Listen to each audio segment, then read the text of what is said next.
we go. Hello, everyone. At 6 p.m. and the June 6th regular council meeting will now come to order. Please rise and join me in the Pledge of Allegiance. Pledge allegiance to the flag of the United States of America, to the republic for which it stands, one nation, under God, indivisible, with liberty and justice for all.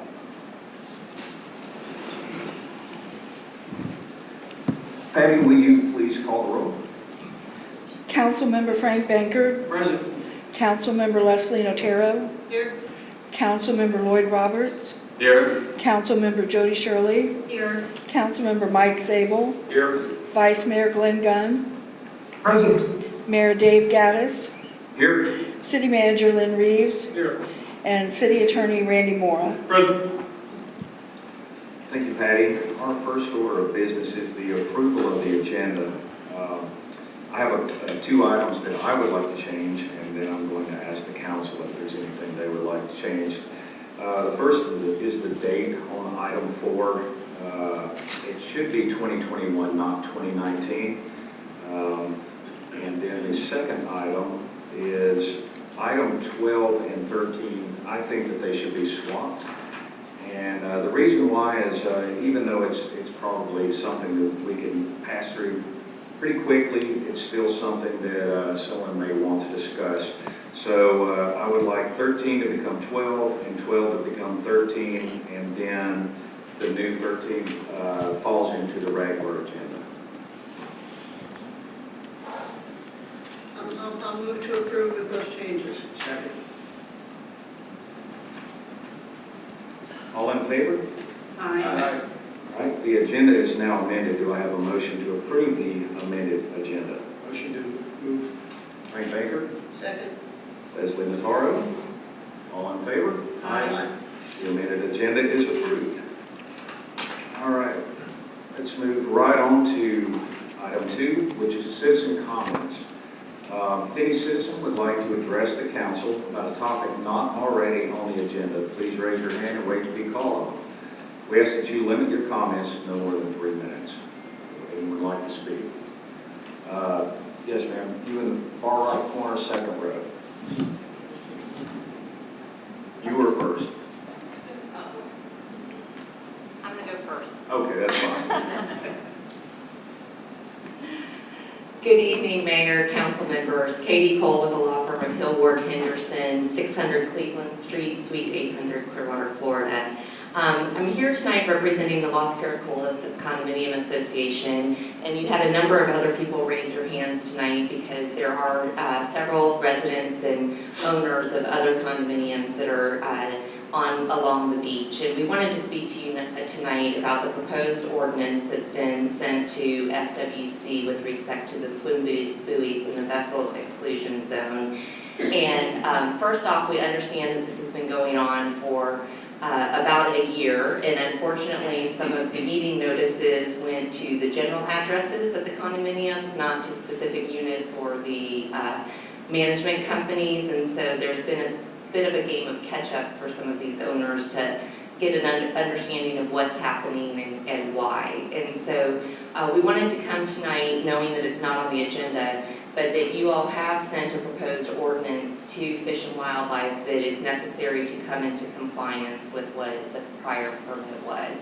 But the extent of that ordinance, in the opinion of many of these residents, goes too far. The addition of buoys over the number of buoys that are out there tonight or today is a concern. It's also a concern that if the choice is to have a vessel exclusion zone and a swim-only area versus what's there today, which is simply notice that there might be swimmers in the area and a no-wake zone, candidly, the owners along the beaches would prefer to have no buoys. There is not an issue today with boat traffic and swimmers and conflicts between the two. There's not an issue with a large number of boats anchoring in this area and attempting to swim up to shore and create the situation. And the addition of these buoys and the change of the status quo is not something that these residents would like to see. So I know that we have several here. If you all want to raise your hand, some others from some of Jim Robbins with Los Caracoles is also here and wants to say a few words, but we wanted to come tonight. We appreciate, I know Mr. Reeves has been in contact with some of the residents here. I've been in contact the past week with Mr. Mora. We understand that this is a work in progress with the FWC, and certainly wanted to make our opinion known to you all and then work together with the city on what the right solution is. So we appreciate that. Okay, I'm going to pause you for 1 second. I don't have a problem with anyone that wants to speak on this topic. Would everyone that's here to speak on this particular topic, please raise your hand? Okay, so what I would like to do is let's go ahead and take care of these first, and let's do it orderly. Each person, take your 3 minutes, come up, say your name, give your address, and then whenever you're finished, we'll just take the next one and we'll go right down the line. Okay, and that way it will expedite the meeting, and you'll be heard. We certainly appreciate that. Thank you, Mayor. Thank you, Councilman. And I'm Jim Robbins, 2523 Prospect Road, Tampa, Florida, 33629, but also a property owner at 2450 Gulf Boulevard, Los Caracoles. First, I want to say thank you for giving us a little time tonight. We have been playing catch up on this, and we certainly appreciate the city staff and the city attorney getting us up to speed with the information, so we now know what's going on. And just a brief comment. My family and I have been over here for over 25 years now. I'm a boater, distance swimmer, paddleboarder, and as Katie said, if the choice is between, I certainly appreciate the buoys that are there, but if the choice is needing to remove those because they're no longer compliant, we'd be in favor of that, but no designated swim zones or boat zones or additional buoys out there. Not seen any problem. I think people are very respectful when they're operating motor vessels in that area for a host of reasons, but very respectful of the swimmers and others in the water. So others are going to echo that, but our condominium, 32 units there, and other condominiums that we've been in touch with, I think are of a similar view, and you may hear that here behind me. So thank you very much for your time this evening. Thank you, Mr. Robbins. Next.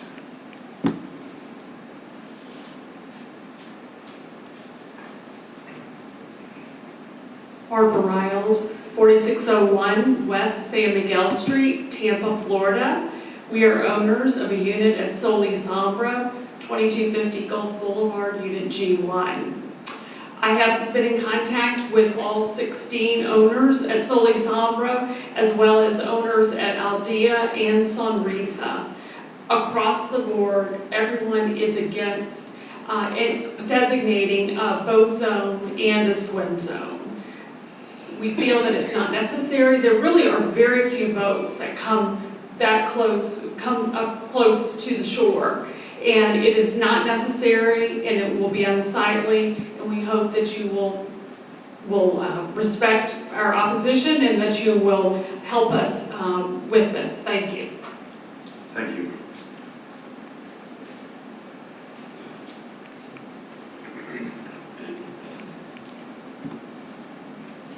My name is Tim Gibbons. I'm a registered voter at 2300 North Gulf Boulevard, Almanara condominium. This has come to my attention and my family's attention and the rest of the owners' attention. And it is our position that it is unneeded. My family has been owner of and resident or owners of this unit since January of 1973. We are also voters. We're very respectful of it. And to my knowledge, there has never been an incident of any conflict between voters and swimmers. I run all the way from by boat from Egmont Key down to Anaflote, up to Anaflote. In no place else do I ever see this, that there's designated swim zones on those beaches. There used to be something at Clearwater Beach, and if it's there, I'm not aware of it, but that's a different situation than we are. That's much more of a public beach, that we do have some public accesses that we've been granted in there. Again, we've never experienced any problem. We would like to work with the city council and make sure that everybody's informed. on this, but if it came down to it, we would prefer to be in compliance with FWC with no buoys versus having designated swim zone and additional buoys. Thank you. Thank you.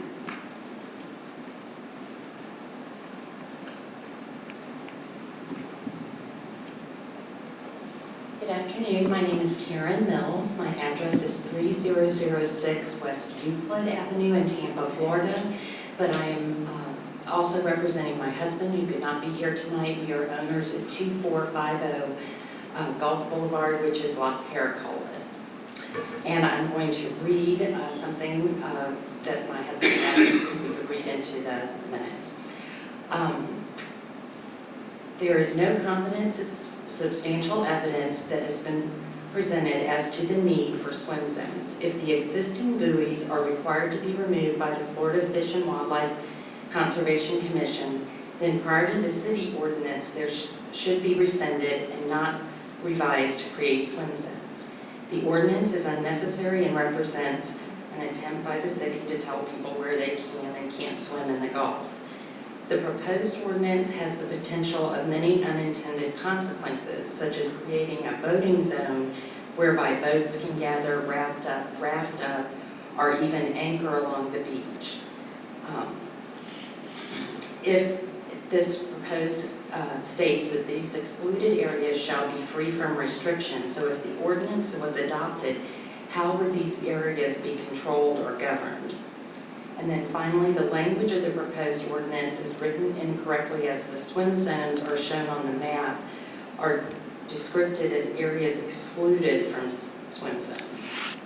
But the bottom line is, in our 5 years of owning a place out here, we've seen very little boat traffic, and I just don't understand for long distance swimmers, open water swimmers, how they would be swimming along and then have to stop and get out and go to the next area where the swim zone started. That just doesn't make sense to me. So I very much appreciate you hearing our concerns about this and hope that you will consider them when this ordinance does come up for review.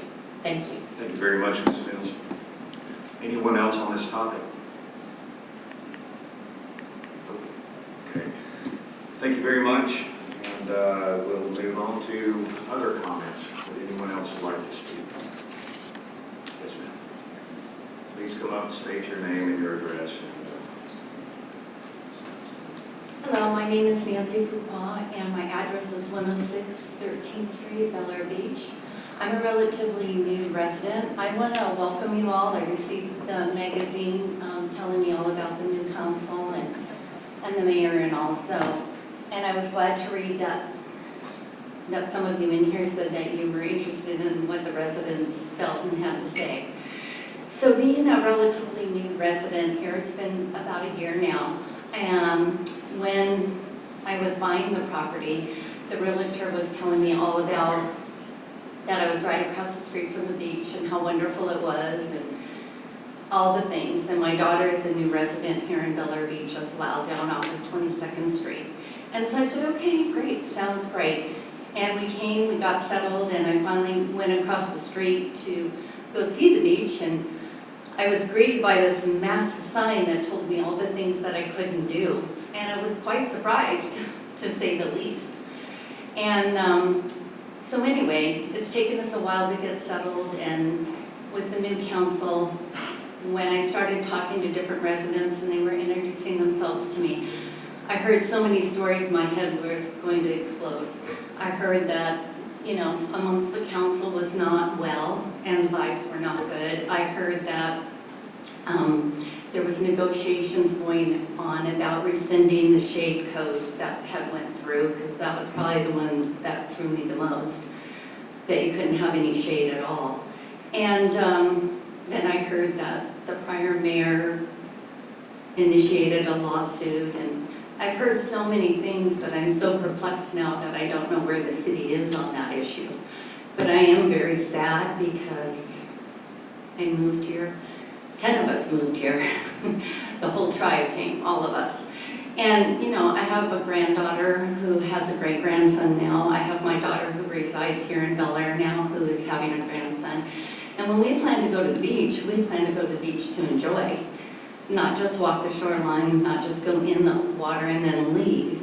And so I guess I'm here today to try to find out where this issue stands and was it correctly passed, this code, by the Bel Air Shores Council, and what are we doing in Bel Air Beach about this issue? Thank you very much. How will I know? Will someone give me, I'm not sure how this works. Generally, during public comments, we do not respond. Okay, And I will say that this is an ongoing court case that we're not involved in, and there are, I maybe consider some progress is happening, but this is something that we really need to discuss at a different time. okay, well, I would appreciate that, and I would appreciate you taking into consideration that there are families that would love to go to the beach and spend 3 or 4 hours as a family at the beach and be able to be protected. I can't take these children to the beach and have them exposed for that long a period of time without shade. It's just not appropriate and not healthy. So I thank you for hearing me today. Thank you. Anyone else? Mayor, I make a motion that you bring up the discussion you had with Bel Air Shores at the last work session about the umbrellas. So this resident doesn't have to stay here all night. It was a pretty productive meeting you had. I would prefer to reserve those comments until the end of the meeting, Okay. not at the beginning. All right, we're on to item 3, which is the law enforcement report from Corporal Donnie with the Pinellas County Sheriff's Department. Mr. Corporal?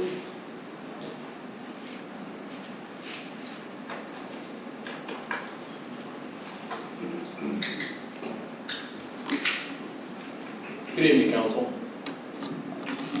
The biggest highlights of the city's crime statistics for the month of April is going to be, there were a total of 15 arrests. However, none of them included any of the residents of the city. As you know, with the beach, the causeway, and then people coming from Clearwater Beach, when our deputies are out doing traffic enforcement, we tend to catch people coming from all different directions, and the stops just happen to happen in your city, so they get tagged as being within the city. Of the 15 arrests, 6 of them were all traffic related, whether it be DUIs, driving on a suspended license, things of that nature. There were a couple of drug possession arrests, which again came from traffic stops. There was a domestic battery, which was from someone who was staying at a lodging facility here on vacation who was not a resident of the city. Deputies doing traffic enforcement issued a total of 171 warnings or citations within the city. There were also 36 parking warnings or citations issued at the beach accesses. And those are pretty much the highlights outside of the normal house checks, neighborhood checks, traffic control, getting out and monitoring the beach accesses and just being highly visible for the residents and people passing through the city of Bel Air Beach. I have a question and statement. First of all, Master Chief, can you hear me okay back there? Okay, good. Our beach, I've been on the beach, obviously, out there swimming, looking around, but it's considerably eroding. We have no beach renourishment in sight right now, and we've seen incidents with deputies patrolling in an SUV on the beach, I mean, maybe 30 foot of sand. Asking as council member, can you use the ATV that you have stored in the house back here instead of using the SUV on the beach? I mean, we're just trying to conserve our sand if possible. That is definitely an option that we have. The deputies that you see on the beach, those SUVs are actually 4-wheel drive. That's why they're able to go out there, because a normal one of our normal Tahoes would not be able to make it through that soft sugar sand to get to the hard pack sand. But the Polaris side-by-side that we have in the garage back there is much smaller, and I can get with Captain Liner and give him your suggestion and your concern about the beach erosion and being able to use that vehicle versus. Right, because you just kind of pointed it out. You said you got a four-wheel drive SUV plowing the sand. So that's what we're trying to get to. We got to save what sand we have right now, because they're not making more. Second of all, it's not a mystery that the Gulf to Causeway two-lane turn has had a lot of community comments. Can you point to, have we had an increase in vehicle accidents and citations specifically about the two-lane turn since it's been put in place? I know it's been questions that we've had asked numerous times, and people who are familiar with this area, they navigate it well now that it's been there for quite some time. And fortunately enough, if someone is in the outer lane and they're going to make a turn toward Indian Rocks, the people who are in the left lane are nice enough to allow them to merge in without there being any kind of issue. So as far as any real uptick in any kind of crashes or any violations that are any kind of red flags, we have not seen that much of an increase. Okay, thank you. Yes, sir. Any other council members? Yeah, Yeah, I just saw on the first page here that there was a sex offense and 3 assault. Well, the sex offense, could you elaborate on that? That kind of caught my eye. Correct. In the way that our system tracks, our reporting system tracks things, is that if someone makes an allegation, the allegation that they make, unless we can say that it did not occur, that's how the report gets filed. That particular incident that you're referring to is a incident that occurred where someone ended up at a local facility, as far as lodging facility, that had been in Clearwater and Tampa, I believe, out partying. They woke up at the lodging facility and they felt as though something occurred during the course of the evening, but they weren't sure where it occurred. So we documented what they could remember, and because they could not recall exactly where it took place, it happens to be that since they were staying at that facility, again, like when we do traffic stops, if somebody's coming from Clearwater and they happen to, come down the Gulf Boulevard and we stop them here, because we stop them here or the call originates from the city limits, it gets tagged here. Okay. So it may not be something that actually occurred here, but because it's where it originated, that's where our reporting system places it. Okay, thank you. Yes, sir. Mr. Baker? How often do you guys schedule beach patrols, as Councilmember Sable was talking about? There is, we try to do one at least once per shift. In the evenings, we usually try to do them during sunset. That way we can address any of the ordinance issues that, are hot button topics. Plus, check the parking lots, make sure people have their proper permits and whatnot. But usually in the mornings, about sunrise, when we get most of your foot traffic, you have your people that are out exercising, walking the beaches, and usually sunset are the 2 times that we try to. Now, deputies could come out more frequently, depending upon what the parking lots look like. If the parking lots look full, then obviously there's a lot of people out on the beach. They would give it another pass to make sure everything is good and that there's no violations, or sometimes people just like to come up and talk to us and ask us questions. And Yeah, I was pertaining more or less to the beach patrol itself. You guys are great, I mean, on everything, but I see you a lot in the parking lots, but it seems like this past year I haven't seen you much on the beaches. I can definitely check the numbers and see what statistically has been done, but I know that there is a standing order for at least one during the day and one during the evening. Is that the contracted order? Yes, yes, that is the order that, from my understanding, Captain Liner has spoken with the council in the past, and that has been established, and it is within the city responsibilities for the deputies that are out here. Okay.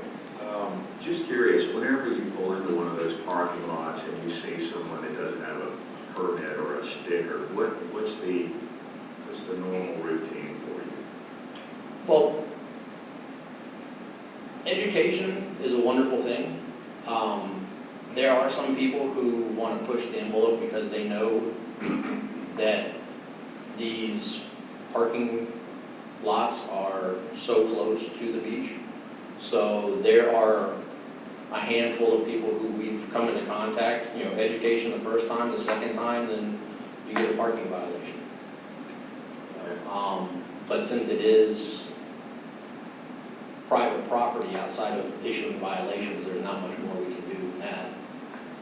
Once the parking violation is issued, then it's whether or not they pay it, or how it goes forward from there. But it's education first, and then write the violation and dig in the pockets, and hopefully people learn.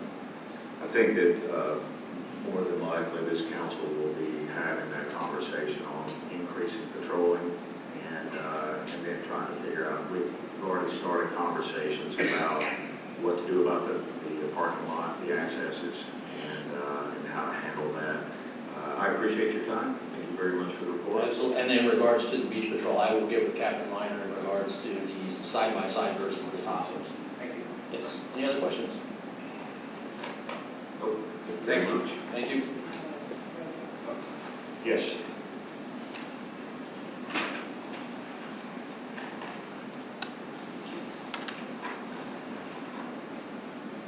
John Hansley, 22nd Street. My question is for the corporal. When he gives the statistics, it's blended where it's warnings and citations. We don't often hear how many warnings, how many citations, and the last point that was made was parking. And I was listening, and he said the first thing is education, okay? I'm not well, in my mind, the education is quite clear and simple. When you go to the entrance of these beach access parking areas, the education is clear and simple. Permit required. It's not open for arbitration. It's not open for discussion or compromise. Clear and simple. And we've heard stories in the past about deputies going up and down the beach looking for people that have parked illegally. So my thing is, and as you just mentioned, Mr. Mayor, we need to be looking at this. We don't need to educate anymore. The education is right there at the entrance to the parking. No ticky, no washing. Plain and simple. Thank you. Thank you. Any other comments?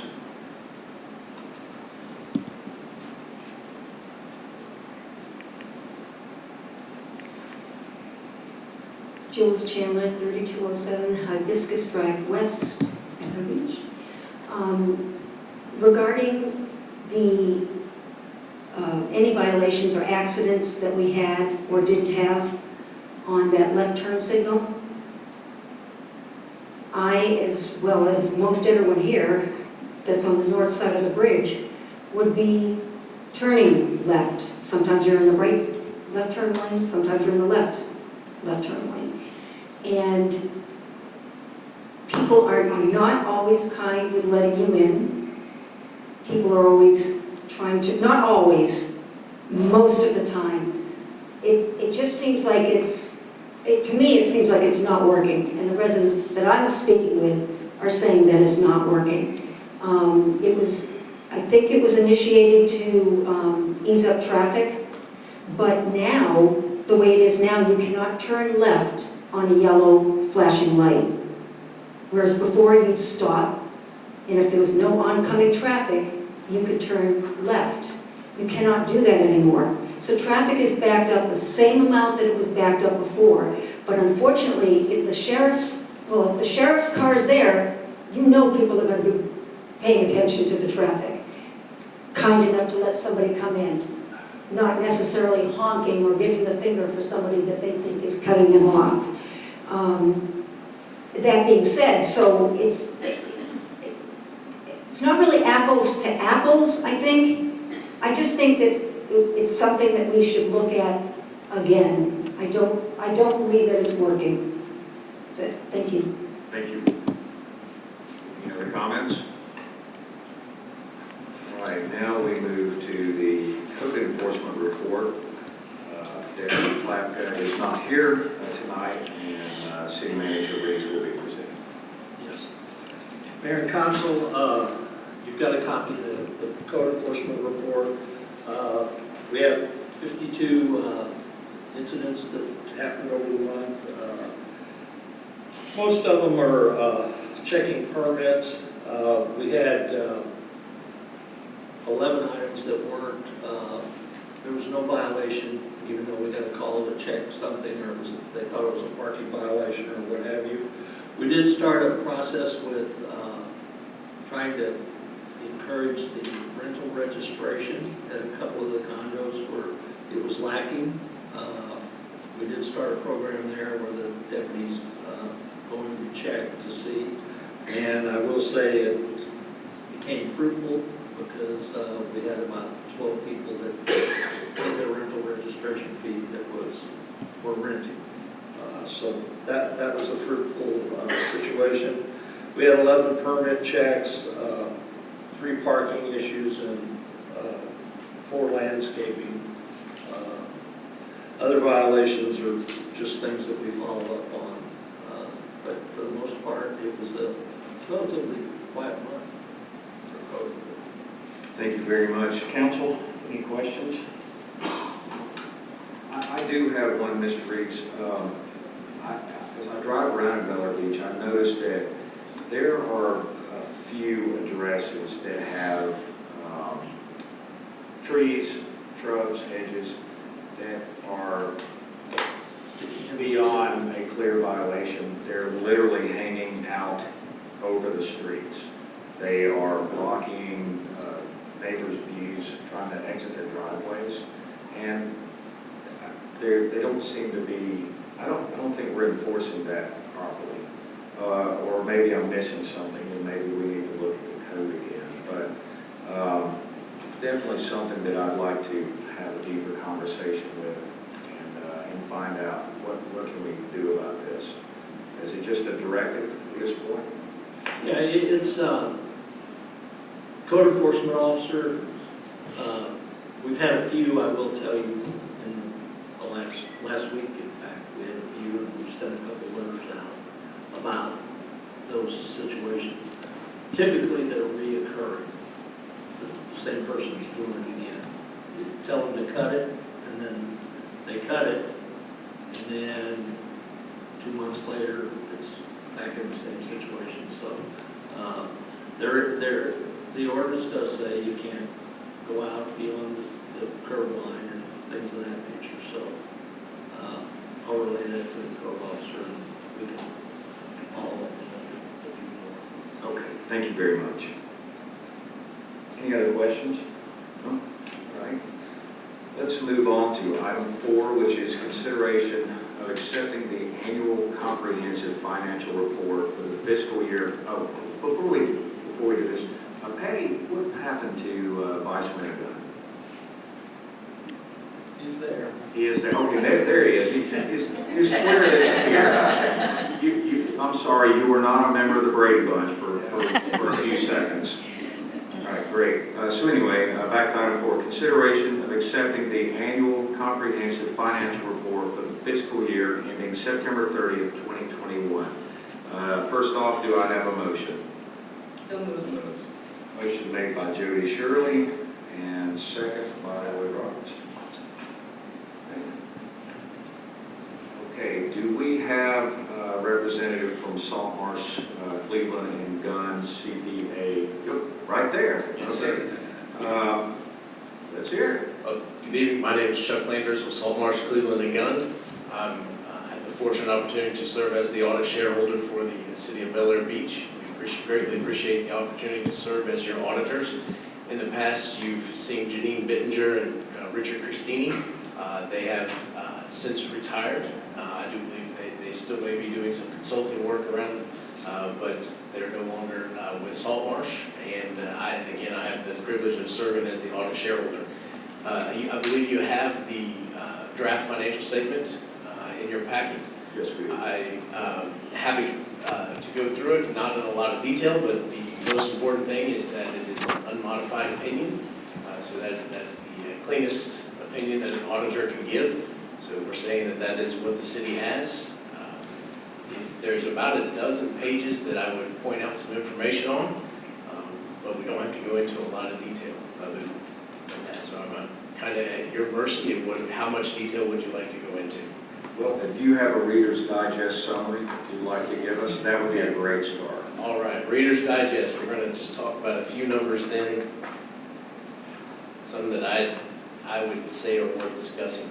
On page 17, this is the statement of net position. At the bottom of page 17, there's a section called net position. I'll point out that the net investment in capital assets is 10.5, almost 10.6 million. And then the unrestricted net position is 5.3 million for total net position that the city has of 15.894 million, almost 15.9 million.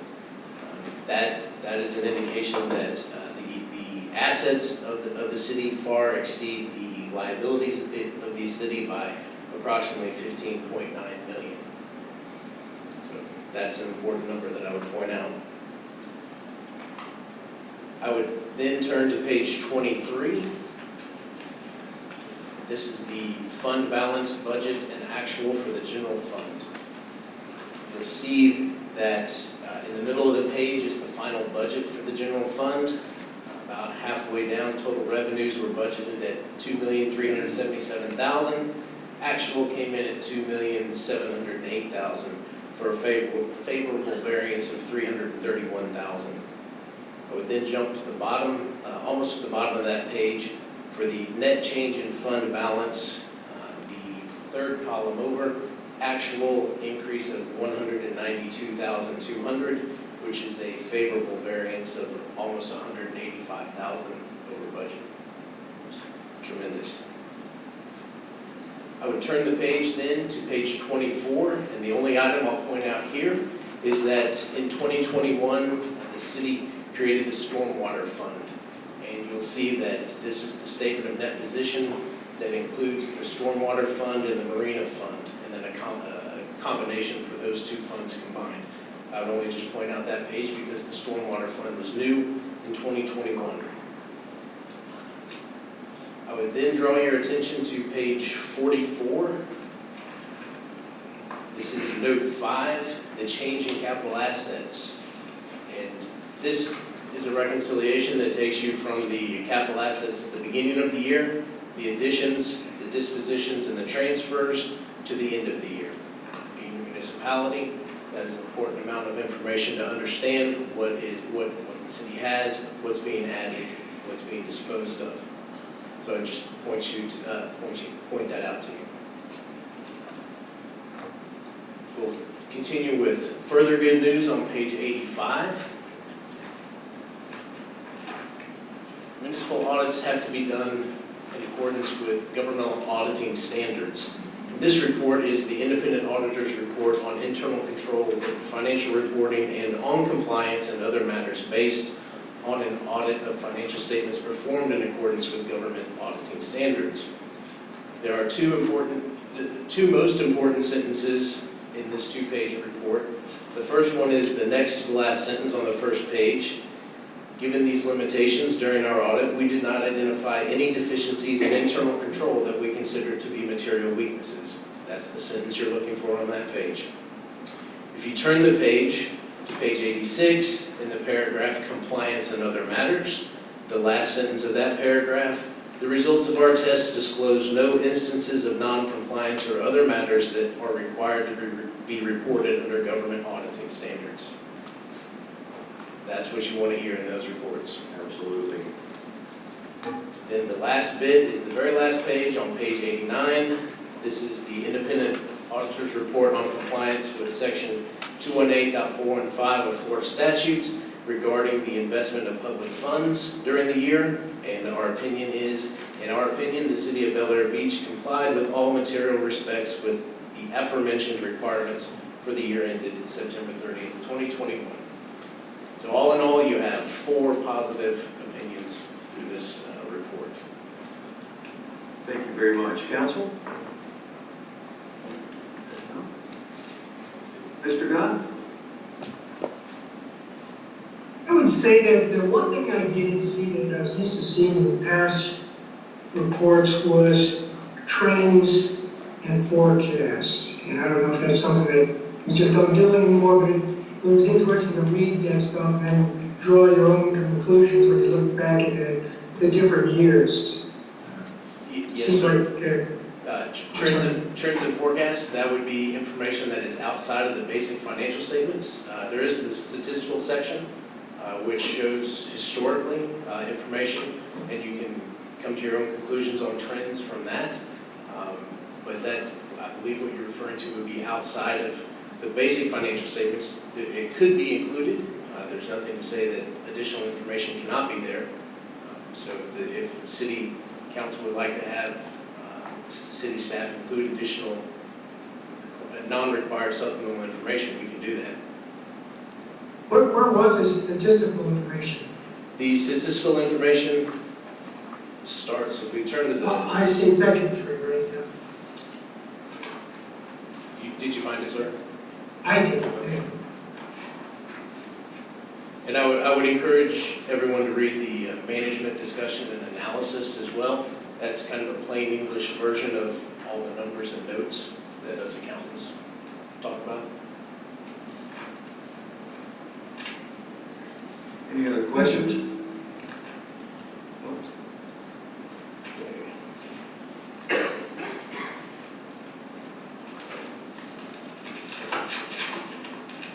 All right. In that case, comes to a vote to accept the annual comprehensive financial report for the fiscal year ending September 30th, 2019. Motion to accept. Oh, you're right, it's 2019 there too. Okay, we already had a motion, we did. All in favor? Aye. Aye. Any opposed? Nope, all right, we accept the report, thank you. Thank you. We'll get the final one issued. All right, now we are on to item 5, which is the city attorney's report. Mr. Moore? Thank you, Mr. Mayor. Pleasure being here at my first official meeting, though we've had the opportunities thus far to sit in on a workshop and a meeting of the CAC last month.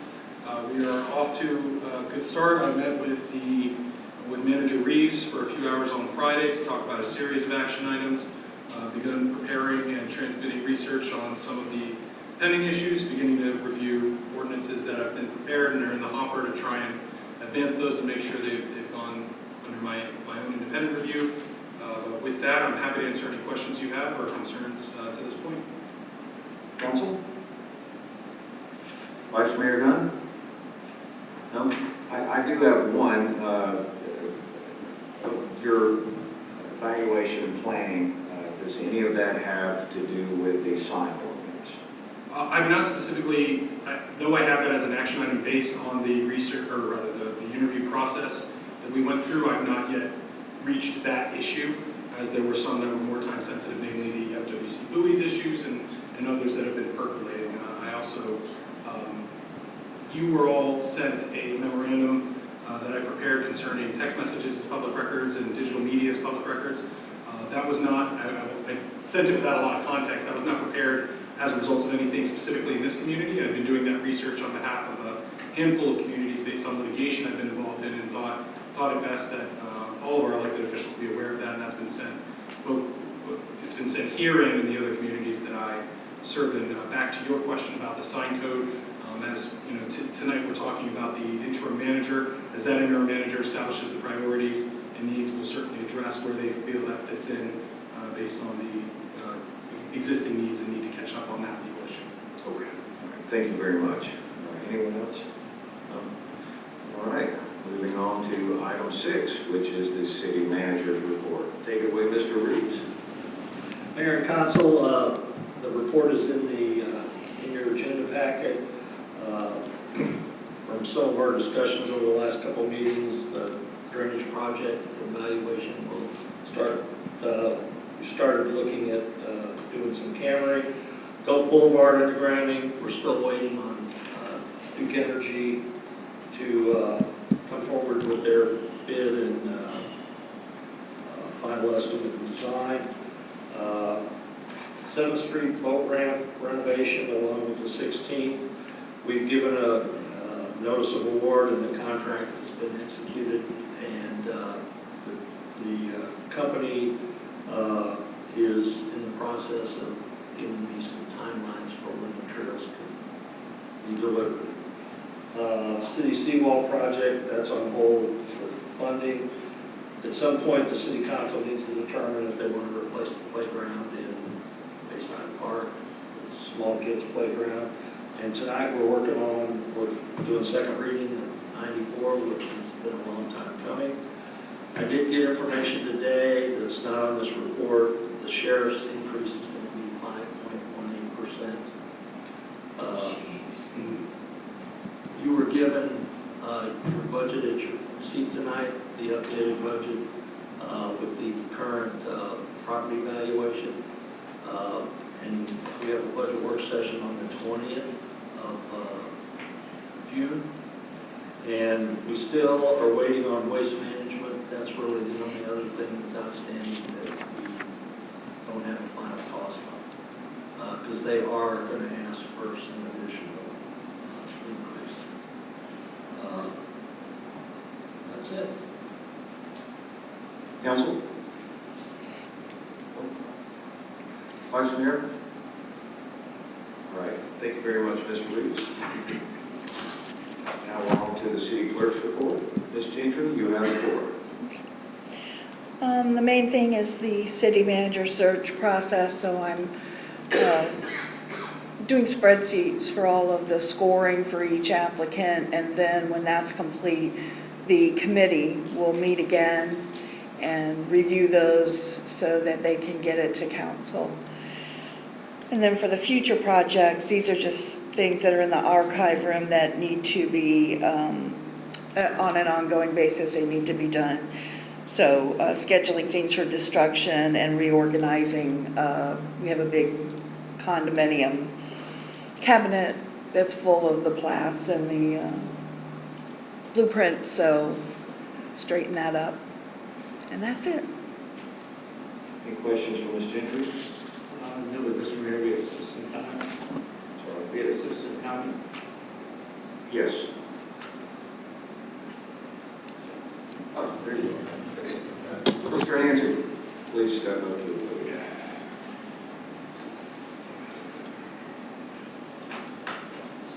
John Hanson, 103 22nd Street. Question really is for the city manager. I've been following this. The Gulf Boulevard underground. Do we have any explanation as to why Duke Energy is dragging its anchor? And do they not have a drop dead date to give us a binding cost? Well, they gave us a binding cost, and then when we asked for them to update the cost, it went up 30%. So we went back to them and have asked them to relook at it, and I've had some discussion with them about there's some credits that we got on the Bellevue Estates Island undergrounding. So I've asked them about that, and I have been in contact with them, but they're redeveloping their costs. I recall that conversation from last month's report, so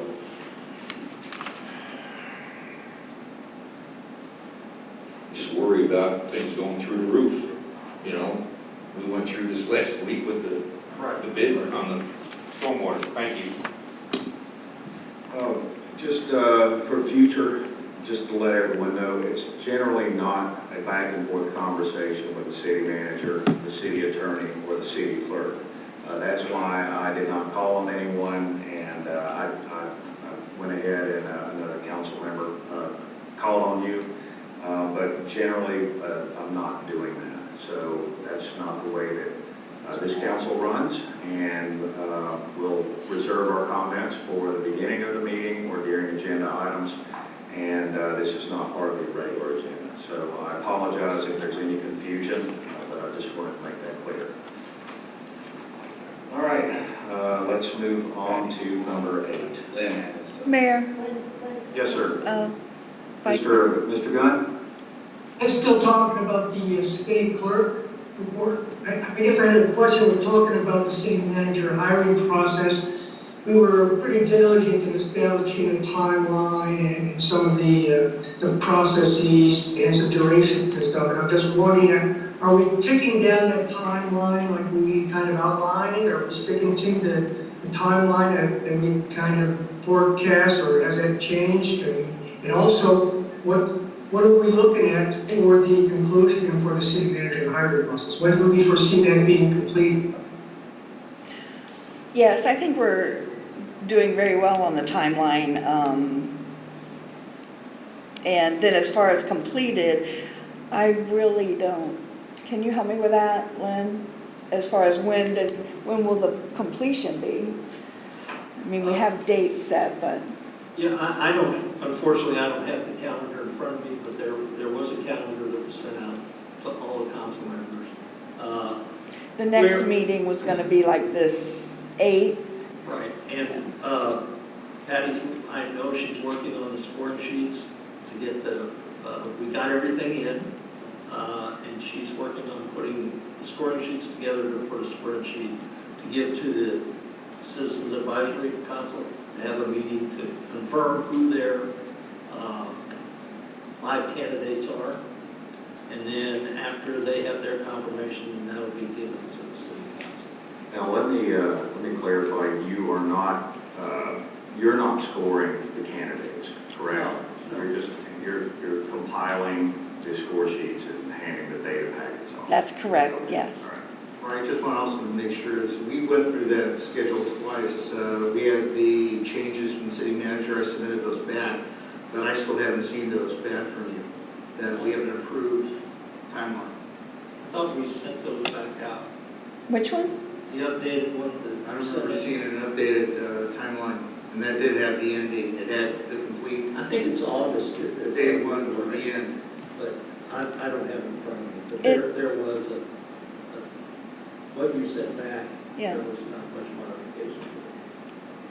Yeah, It was and I sent- don't think that was a hard timeline. I believe that our original discussion was it could skew one way or the other. Right. That was our general guideline. Yes, Yeah. sir, Vice Mayor. Yeah, and to that point, I guess what I would just like to see is that outline with check marks and dates completed or whatever, so we can kind of monitor how we're doing. Are we gaining, are we losing track? I mean, I guess I'm looking for a little more definitive progress report rather than, a time frame for completion.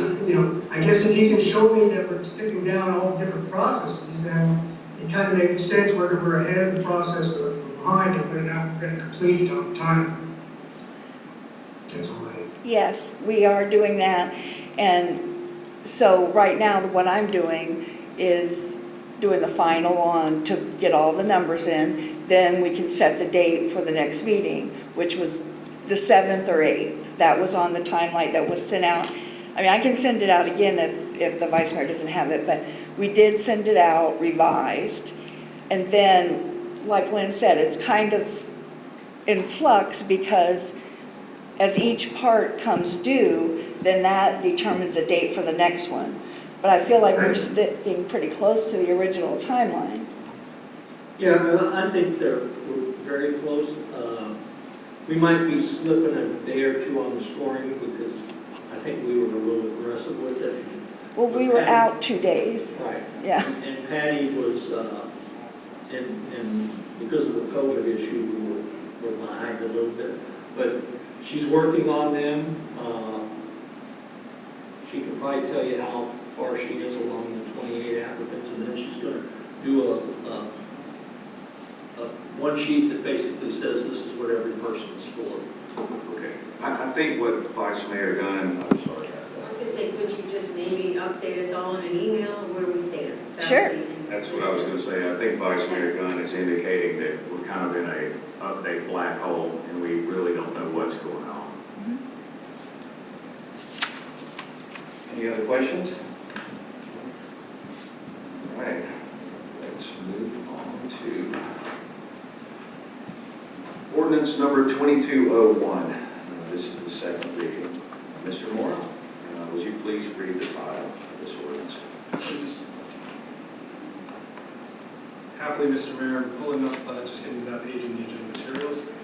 Ordinance number 22-01. An ordinance of the City Council of the City of Bel Air Beach, Florida, providing for amendments to sections 94-1, 94-2, 94-6, 94-8, 94-62, 94-69, 94-161, 94-217, 94-251, and 94-256 of the City Code of Ordinances pertaining to zoning, providing for incorporation of recitals, providing for approval of amendments to sections 94-1, 94-2, 94-6, 94-8, 94-62, 94-69, 94-161, 94-217, 94-251, and 94-256 of the City Code of Ordinances, providing for a copy to be kept on file, providing for severability, providing for the repeal of all ordinances in conflict herewith, and providing an effective date. This has been a second and final reading of ordinance number 22-01 by title only. Thank you very much. Before I open discussions, I need a motion. Frank Baker, do I have a second? Second. What was the nature of the motion made? Sorry, it was just, I need a motion, and then it was a motion. This is consideration of ordinance 22-01. This is the second reading. No, I understand that. I guess my finer point is the more appropriate parliamentary approach is to say I move to approve or move to pass, or move to deny. Motion made, I understand. And just saying motion doesn't indicate what that motion is. Mr. Baker, would you like to clarify? I move to approve the second reading. Is that? Yes, thank you, Mayor. Sorry for the interruption. No worries. Myself, I'm sorry to Mr. And who made the second? Was it Jody Shirley? Mr. Baker, you have the floor. Thank you, Mr. Mayor. This was thoroughly discussed over a couple work sessions, and again, at the last council meeting, I believe the first reading was passed unanimously. I bring it back to you for citizens' comments now. Thank you. Other council members? No? All right, let's take it to the citizens. Do we have any citizen comments? All right, back to the council. Mr. Baker, you have the last word. Please take it away. All right. Before we do, Patty, has this ordinance been noticed in publication? Yes, sir. Thank you. All right, Patty, let's do a roll call vote. Councilmember Banker. Yay. I'm sorry, say that again? Yes. Thank you. Councilmember Notero. Yes. Councilmember Roberts. Yes. Councilmember Shirley. Aye. Councilmember Zabel. Yes. Vice Mayor Gunn. Aye. Mayor Gaddis. Yes, so it passes unanimously, 7-0. Thank you to everyone who worked on this, and Patty, you know what to do.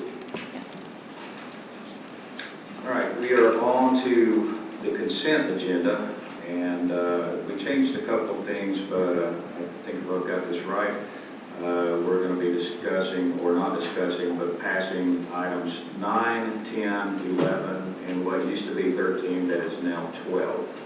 So this is for approval of the May 2nd, 2022 City Council meeting minutes, approval of May 5th, 2022 special City Council meeting minutes, approval of May 16th, 2022 special City Council meeting minutes, and a proclamation designating June 15th, 2022 as World Elder Abuse Awareness Day. Do I have a motion? Move to approve. Leslie Matera, do I have a second? Second. Is that Frank? Yes. Mr. Baker? All in favor? Aye. Aye. Any opposed? All right, the consent agenda passes. And we move on to item number 13. All right, this is to authorize the city manager to execute assignment of engineering services agreement, Dual and Associates, acquired by SETI Incorporated. The staff recommends continuation of the agreement. Before we do that, do I have a motion? Move to approve. Motion by Leslie Notaro. Do I have a second? Second. Mike Zabel. All right, Leslie, you have the floor. I don't really have any comments, Lynn. Yes, Mayor and Council, this is Dual and Associates has been purchased by SEPI Engineering, and we did the same thing, and for when Davison Christini was purchased by Saltmarsh. I did send this to the city attorney previously, and he said as long as the current agreement is, which it is, we have a current contract with the engineering firm, that we can assign this. So they're just asking for pretty much the same thing we did with Saltmarsh, just the execution of the assignment. Any other comments from the council? I have one, Mr. Moore. Just curious, have you been able to look this over at all? I looked it over in as much as part of the agenda materials that have been circulated in advance of the meeting. As a general operation in legal parlance, the acquisition of an entity by another entity and assigning its rights is fairly customary. I spoke with the manager on Friday concerning the agenda generally. If there were any legal concerns, one was not raised relative to this particular agreement. Thank you very much. Let's go to the citizens. Any citizen comments on this one? Nope. Back to the council. All right, let's take a vote. All in favor? Aye. Aye. Any opposed? All right, Mr. Ruiz, you can proceed. Now we are on to item 14. This is consideration of appointment of member to the Planning and Zoning Board. His name is Arhart McIntyre. And this is to fill the vacancy of one person on a 5-member board. There are currently only 4 board members, and this board does not have alternates. To begin with, do I have a motion? So moved. Jody Shirley. Do I have a second? Second. Lloyd Roberts. All right, it is my understanding that Mr. McIntyre was unable to attend tonight, but just in case, is he here? Oh, all right. Well, in that case, Ms. Shirley, you have the floor. I mean, I don't have much to say, we haven't heard anything from the Planning and Zoning Board. So just as a note, I would like to have them report to us. Sounds like a good idea. How long has it been, Mr. Reeves? It's probably been well over 6 months. Yeah, we'll ask the chair. I got to know Mr. McIntyre recently, and I think it will be a great addition to the board, and I bet he will encourage the other members to make a decent. Other than that, let's go to the citizens. Any comments? No? All right, let's go back to the council. Any comments? Okay, seeing that there is only one candidate. Mayor, Yes, ma'am. Vice Mayor. Oh, Vice Mayor Gunn, sorry about that. I'm still getting used to this little box up there. Now, I guess my question goes to the protocol and how we're going to legitimize this process. I guess I was informed by the city clerk that there was some question about how we were going to do this. And because there was only one person, the question arose whether there was going to be a vote for this, or whether that person was just going to be blanket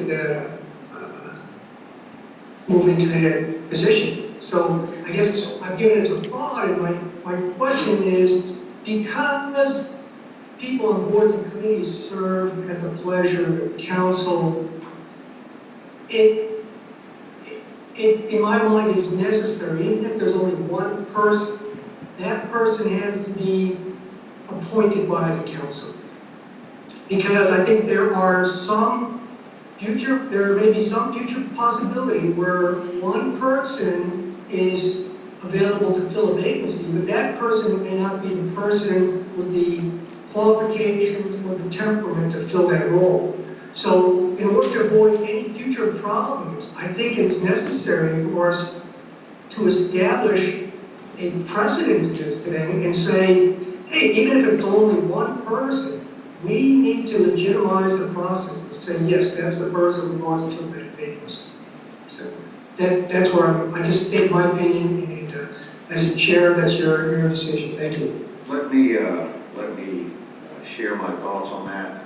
I did put some thought into it today, and I think that we'll have this covered with the method of voting that we're about to do, which was, I was going to call on Patty for a roll call vote, and that's where you have the option to say yes or no.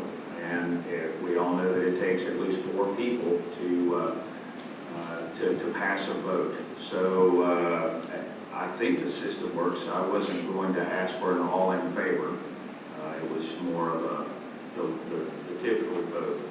Did you see something out of the ordinary, or is it just because you're remote? No, I guess not just because I'm remote. I just want to ensure that the precedence was there. You were going to have accountability to legitimize the process of everybody, a majority appointee. So that's all I had to think. Okay, and I will add that there was one, that the next vote will go differently than the first vote. The first vote is an easy one. The second one is not so easy. So, but we'll go from there. Any other comments from the council? If I may add to just address this procedurally, that the Councilmember Gunn's instincts are correct and your anticipated process is correct.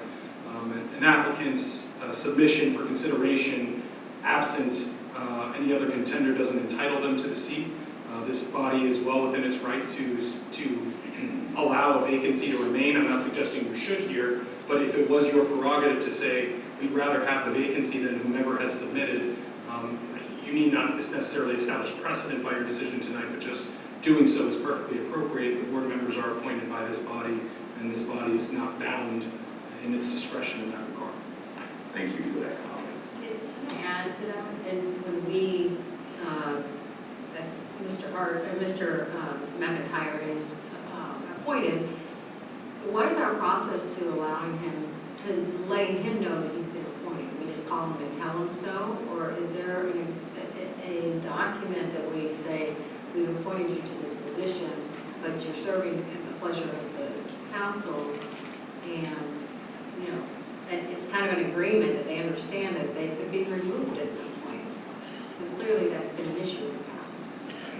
I send them an email. I don't put that statement in it that you said. I mean, we could put anything in there that, you know, you deem proper, but they receive an email saying they were appointed. And I would add to that, your code is the contract that's really binding here. If there's a contract to be had, I don't want to characterize it that way, but it's the binding governing document. Separately, while I'm new to this position in many of my other communities, as we get members on elected and appointed bodies as well, I try to make an effort to set a time to meet with them, to sensitize them to the ways their life has changed by becoming a public or semi-public official in the ways of the Sunshine Law and Public Records Law, because a lot of your volunteers are accustomed to serving in voluntary bodies in your community at large, whether that's Rotary or the chamber, and they're used to doing things that are just per se not permissible, and we wouldn't want a new member to start creating problems inadvertently just by their zeal by saying, well, I want to meet with the chair to talk about this new application next month and things like that. So I will, it's my intention, subject to staff's permission and use of resources in that regard, to reach out to them and at least, if not have a full-on meeting with them, at least provide them with materials for their review and consideration as they acclimate to the position. Maybe in your email, you could reference the section of the code. I do. I send them the link to the Sunshine, Government in the Sunshine, and the ethics, yeah. I mean, the city code about serving on that. Right. I'm not sure if I do that or not, but yeah, I can. Probably not a bad idea to maybe hand that literature off to everyone that serves on one of our boards or committees, so that they all understand and have all been given the same information. Okay, so Patty, let's do a roll call. Oh, another one.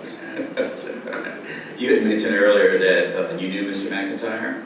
Yes. So if you don't mind, if you wanted to, I did read his application very thoroughly. If you can add to that any information that you may have, or another council member, or another person, a citizen, that would I think might help us a little bit.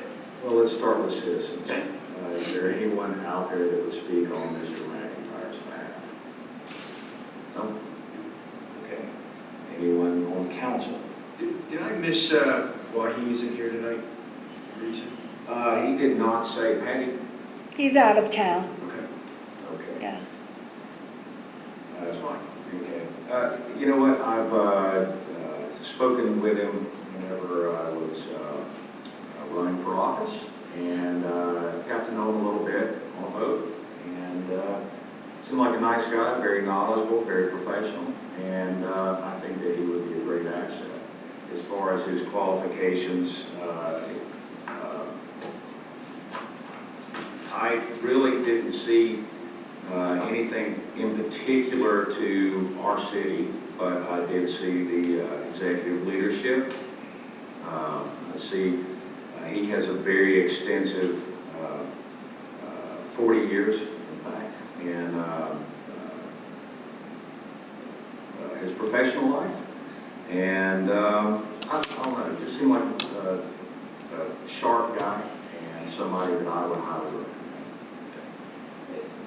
recommend. I was impressed by the last section. Why would you like to be considered as a candidate for service on the Planning and Zoning Board?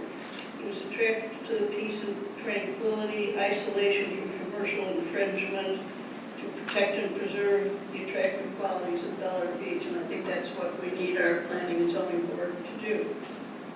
Absolutely. Any other comments? All right. Let's take it to a vote. Patty?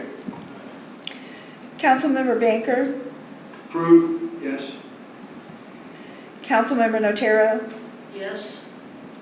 Councilmember Roberts, Yes. yes? Yes. Thank you. Councilmember Shirley, Yes. Councilmember Zabel, Yes. Vice Mayor Gunn, Aye. Mayor Gaddis. Yes. So that's 7-0, and we welcome Mr. McIntyre to the Planning and Zoning Board, and we look forward to getting to know him better. All right, now we are on to number 15, which is consideration of appointment of Park and Recreation Board member and an alternate board member. We have two candidates. I'm calling them out in the order that their application was received. The first one is Carolyn Cornley, and the second one is Patty Roberts.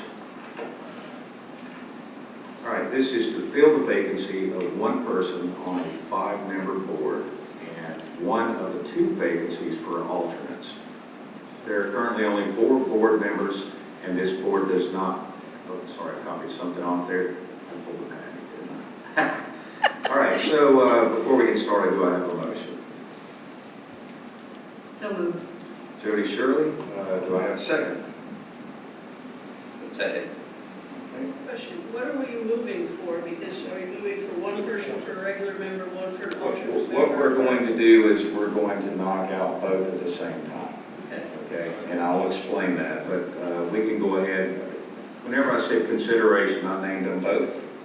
And so who made the first motion? That was Jody Shirley. Would you like to clarify, please? Yeah, I move to consider both ladies that have applied for the position as a regular member, alternate member. We'll be voting on it once we hear from them. Thank you. Any other clarification? No? Okay, great. So, Ms. Corley, you are here, so if you'd like to speak, please come up. Good evening, Mayor and City Council. I'm Caroline Cornelli. I live at 2204 Bayshore Drive between 22nd and 23rd. I've been serving on the Board of Adjustments for the last 5 years. I've lived in the area now for 6 years. And I really enjoyed getting to know some of the community members through my board activities and just being supportive of this great community. I feel so honored to live here.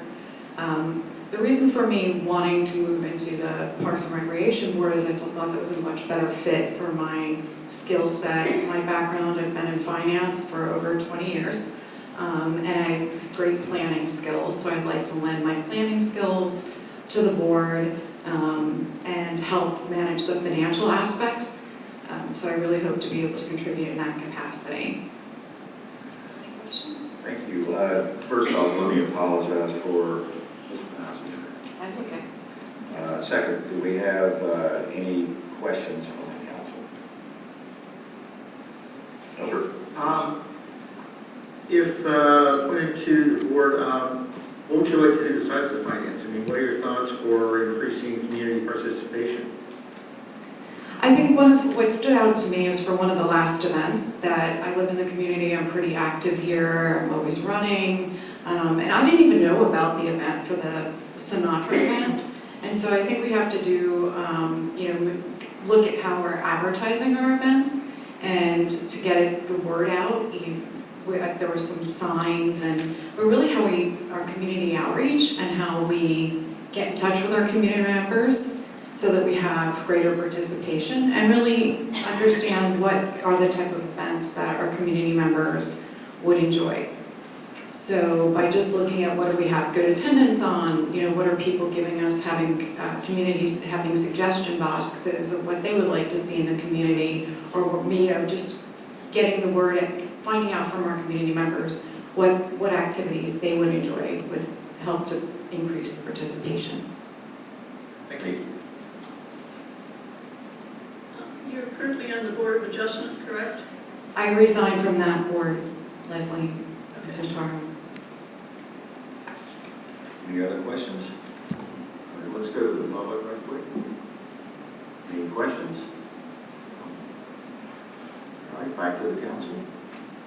Okay, I have one, Ms.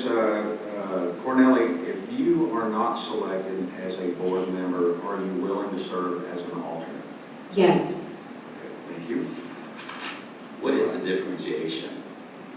Does the alternate still participate in all the meetings? I believe any alternate has the option of participating, but they would not be considered a voting member if it's if the board or committee is fully populated. Is that correct? Yes. Thank you, Ms. Cornelli. All right. Question, if the board, if they have a meeting and only 4 members show and the alternate comes in replace, then they are voting, right? Then they're still voting at that point. Correct. Yes. Okay, just want to make sure I was clear on that. Okay, next up is Ms. Roberts. Would you like to come up and speak? While she's on her way, if you don't mind, I do know her a little bit. She's been babysitting our grandchildren, 7, 3, and 1, all day today. I did notice when I was tracking her, she did stop off at a little club place, so it was for medicinal purposes only. So if she's not speaking correctly, please forgive her. I don't want to talk on the mic though, because I I have a cold. It's not COVID though. I've tested twice, okay? So can you hear me without the mic? Yes, we can. Okay. So now that he's introduced me. Can't Glenn Gunn hear you? Vice Mayor, can you hear that mic? Okay. So I'm Patty Roberts. I do have a connection with one of the board members. I don't know if that makes a difference. It will not to me. I do want to serve on this because I'm an active person, physically active. I do not have the financial skills of this lovely lady that I met last week at the meeting, but I am a very active person and I love recreation and outdoor activities. So that's what my skill sets will be. I'll plant flowers and dig holes, and he can tell you I'm the laborer at our house. He's the brains. So that's why I signed up for this committee, because I really want to be involved. I don't want him to be the only one involved in the family. So that's why I'm here. Thank you. Do we have any questions from the council? Yeah, I do. If put on the board, what would you like to see, or what would your plans be? Well, some of the things that I've kind of already discussed with Tammy and just people is I like Christmas decorations. And so I would like to beautify the place in that type of activity. The medians, I would like to see more plants, either flowers or other variegated plants in the medians and in the on 22nd Street. Anything to beautify areas, and like I said, I'm a get your hands dirty kind of person, so I would be willing to volunteer to do any of those activities. I love the beach cleanups. I didn't go this week because I was sick in bed, so. Thank you. Okay. Any other council questions? No? Mr. Gunn? No? Anyone in the public that would like to ask a question? Okay, so back to the council. Last chance? All right. So thank you very much. Oh, wait, I did have one question for you. I need to ask you the same thing. If you are not selected as a board member, are you willing to serve as an alternate? Of course. Okay, thank you, Ms. Roberts. Okay, so Patty has prepared ballots. We're going to do this a little different because Vice Mayor Dunn is not here. So we currently have ballots with two columns, and there's two names. Line 1 has Ms. Cornelli, and line 2 has Ms. Roberts. First column is regular member, second is alternate member.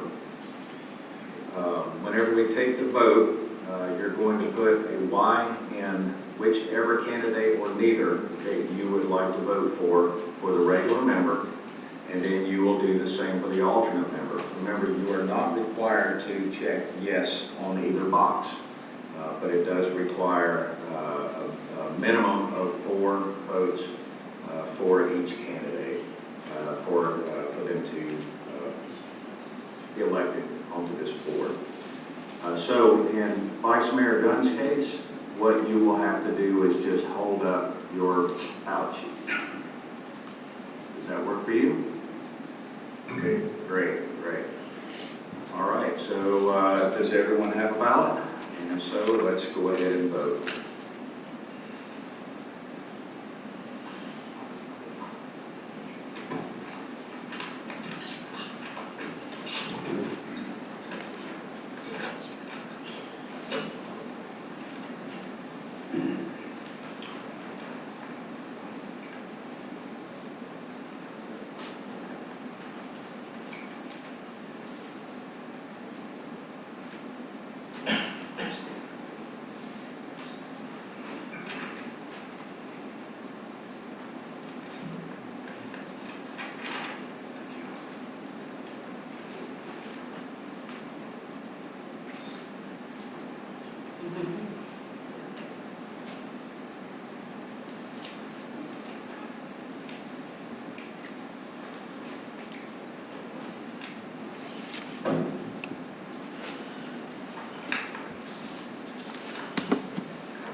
Vice Mayor?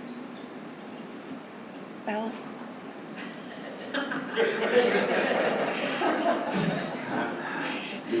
You have to open it.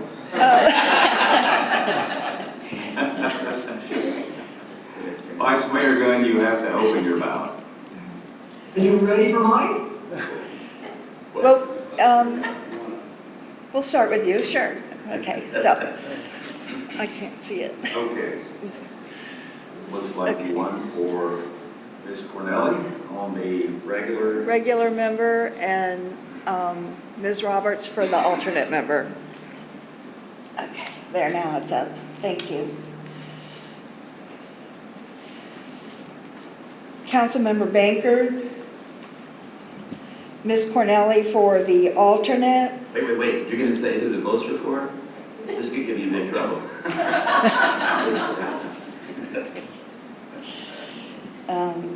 So Councilmember Bankard, Ms. Cornelli for the alternate, Ms. Roberts for the regular. Councilmember Notaro, Ms. Cornelli for the regular, Ms. Roberts for the alternate. Councilmember Roberts, Ms. Cornelli for the alternate, Ms. Roberts for the regular. Mayor Gaddis, Ms. Cornelli for the regular, Ms. Roberts for the alternate. Councilmember Shirley, Ms. Cornelli for the regular, Ms. Roberts for the alternate. And Councilmember Zabel, Ms. Cornelli for the regular, Ms. Roberts for the alternate.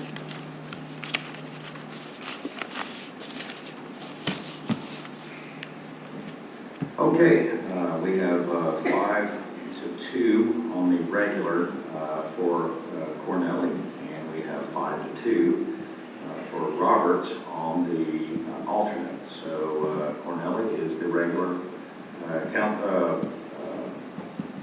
member, and Roberts is the alternate. Congratulations to both, and thank you so much for volunteering.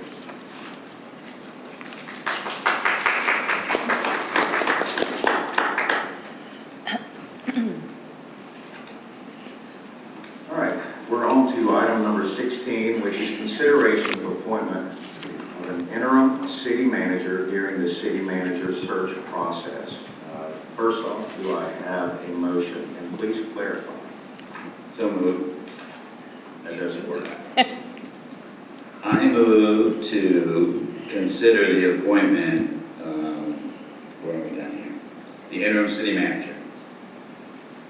Do I have a second? Second. All right. Lloyd Roberts, you have the floor. Yes. The city manager has provided us with a recommendation, which I think is wonderful. The only question I had, Lynn, had to do with when does it actually begin? When does it go into effect? If we approve it tonight, when does his additional pay kick in? I'm planning on hitting the road on Wednesday, and so I would think it would take effect then. And then I am planning to come back for the budget workshop to work that out with you, which I told you before that I would do. So, But his increase would still stay in place once it Yes. starts? Yeah, and I'll just be as needed from that point on. Okay. Get through the budget workshop, and any changes you make at that, we'll make sure they're all updated and what have you. And then I'll be as needed.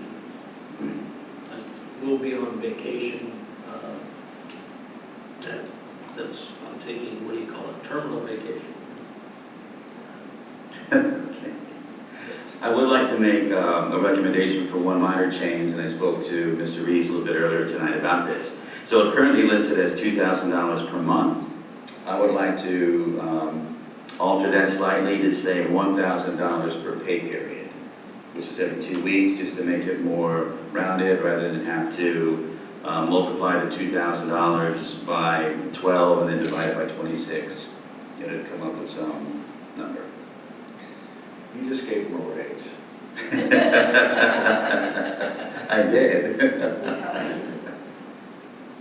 I'd I'd like to amend that motion and make it as June 1st instead of, I guess you want to do it Wednesday. Well, we could do it effective today, and that would be the start of the pay period. But like I said, I'm leaving on Wednesday. So today is the start of the pay period? Yes. I think that would make sense. As a function of procedure, sorry, Randy Moore, Town Attorney, I just want to make clear what you folks are doing. Pursuant to your charter, section 3.01, the city council by majority vote appoints the manager of the town, of the city. Once you appoint whomever you appoint, and they become the city manager, the interim city manager, they are the person vested with all the authority of that office. And so while Mr. Reeves has kindly offered, donated, however it's working out, to be available, return to facilitate meetings and things that can see projects through, upon his return, that office doesn't change unless this body somehow changes it. Whomever assumes that office will have that office until you hire your next manager, or otherwise remove that person from office. And so just to be clear, since there's this element of Mr. Reeves, which he doesn't ride back into the sunset and become sheriff again, you have your manager, and that's a fixed individual, and that's so that there's predictability in operation of your government. Thank you very much. Before you took your position, it was, Mr. Reeves is going to be an advisory council more than city manager, which he relinquished the job. So he's coming back to help us as an advisor. Exactly, and I wish to make that clear both for the benefit of the public and you folks. And just again, now getting back to procedurally where we were in the meeting, Member Roberts had made a motion, Member Banker had suggested that proposed amendment, that motion was not yet seconded, and so procedurally, parliamentary procedure, I don't know if you wish to clean that up before you, or if you were amenable to that motion, that proposed amendment expressing that. What I would like to do is I would like to hold off. I know everyone wants to make motions, but what I would prefer to do is hold off until we hear from Mr. Reitler. And I'd like to hear from him. Would you like to come up and address the council and introduce yourself?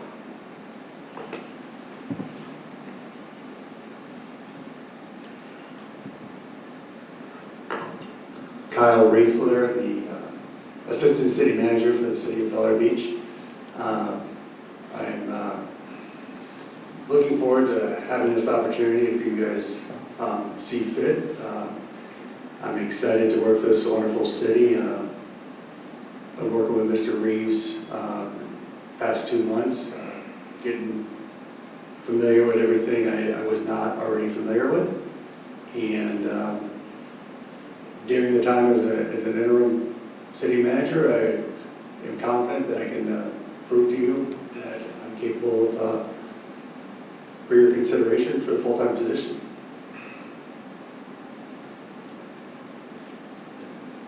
Any questions? I think we're blessed to have him. I mean, you've been doing the assistant for a year now, right? Approximately? Approximately, yes. And he's hands-on. He's in the building, he's out there, he's a great guy. Leslie? Agree with what Frank just said. Mr. Roberts? I agree. Shirley? No questions, just thank you for walking us through this interim time. Mr. Zabel? No, I agree. Vice Mayor Gunn?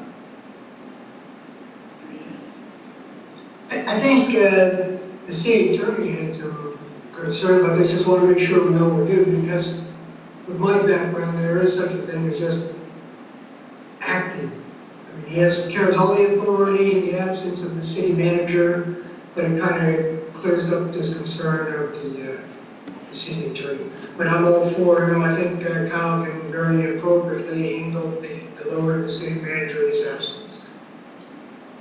Okay.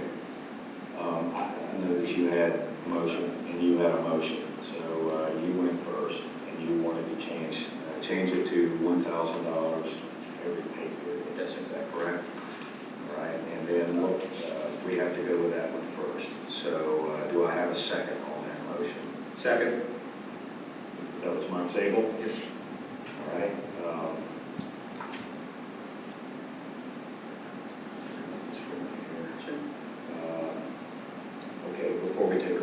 this, we have to take it to the citizens. So would any citizens like to comment on this? It's back to the council.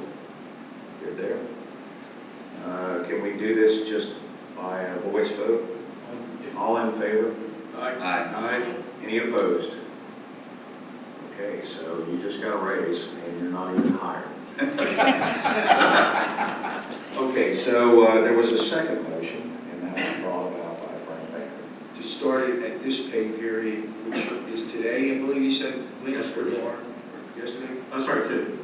And I don't think that we actually had a start date on this. No. Is that correct? So we can, do we have to put the start date on there? Or do we go ahead and go through this procedure? Generally speaking, when entering into an employment agreement with the manager, it's customary to have an effective date, so you know, again, who had the authority at any given time. And so you may wish, you can set that for today. It's a little complicated, but you can do that just by the factor that we're Okay, would you please make a motion and list the date that you would like it to? My motion is the effective date of his pay increase would be right now, since the council voted unanimously to approve him as our interim city manager. That vote is not yet happened. What is, Well, we've already, we are amending the amended motion. So the first motion was to amend the current, the current consideration for appointment. So what we're doing is we're adding some stipulations to that. So now, right now, the motion is approved to do $1,000 per pay period, and now you're wanting to amend it as soon as the council votes. so it's effective today. All right, so let me see if I've got this right. My advice would be that it take effect immediately upon the conclusion of this meeting. That's even better. Thank you. Way better, because it's starting to get a little dicey. And do we have a second on your motion? I'll second that. Okay, that's from Leslie. So now, we have consideration of appointing an interim city manager during the city manager search process with an effective pay rate of $1,000 per pay period, beginning of, or effective immediately following this vote. Can we change, you have to watch that, it's an increase, it's not total, it's an increase of 1,000 per pay period. Correct. We're going to have some help writing this out. So the motion on the floor, Mayor, is as you stated, to increase the compensation by $1,000 per pay period, taking effect upon the conclusion of this meeting. Is what I believe you have, if I'm capturing properly your communication. That's what I'm understanding the motion on the floor to be. It's already been 1,000 pay period, but setting this specific time is Mr. Baker's motion on the floor that's been seconded and not yet voted on. Correct. Okay, do we have a second on that motion? That was Leslie, right? Leslie. Okay. And you've not, and then you have public comment, and then Okay, well, first, let's start with comments from the council concerning the amended motion. Any comments? No? Just one clarification, we're just voting on the pay rate. This is actually consideration of appointing an interim city manager during the city manager search process. What the attorney just said was we're approving the pay and the effective date of the pay. Yes. So that's what we're voting on, correct? What we're not, what's missing from this consideration is who is correct. We're not at that stage yet. Right. Structuring the agreement. Vice Mayor Gunn, do you have any comments? I guess I'm not clear on why you're considering this. The city manager gave a recommendation on a pay raise. when he leaves, that's the effective date of Kyle stepping up to as the acting city manager. So I guess I'm not quite sure why we're going here. The guy, poor guy hasn't even been in the office yet, and you're already giving them consideration. So I guess I'm not quite sure where we're going with this. That's my own comment. Yeah, my comment was, you have to be clear on the word you used, acting. This is not an acting, this is an interim. Right.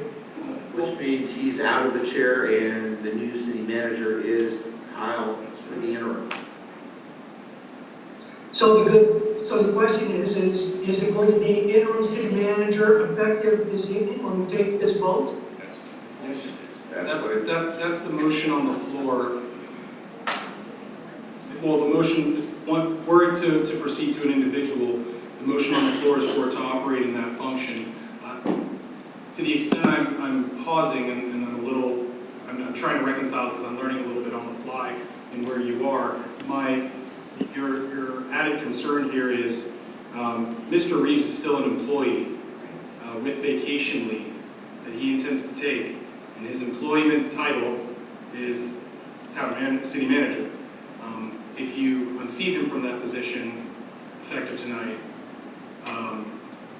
as the interim, with an interim and no clear successor, he is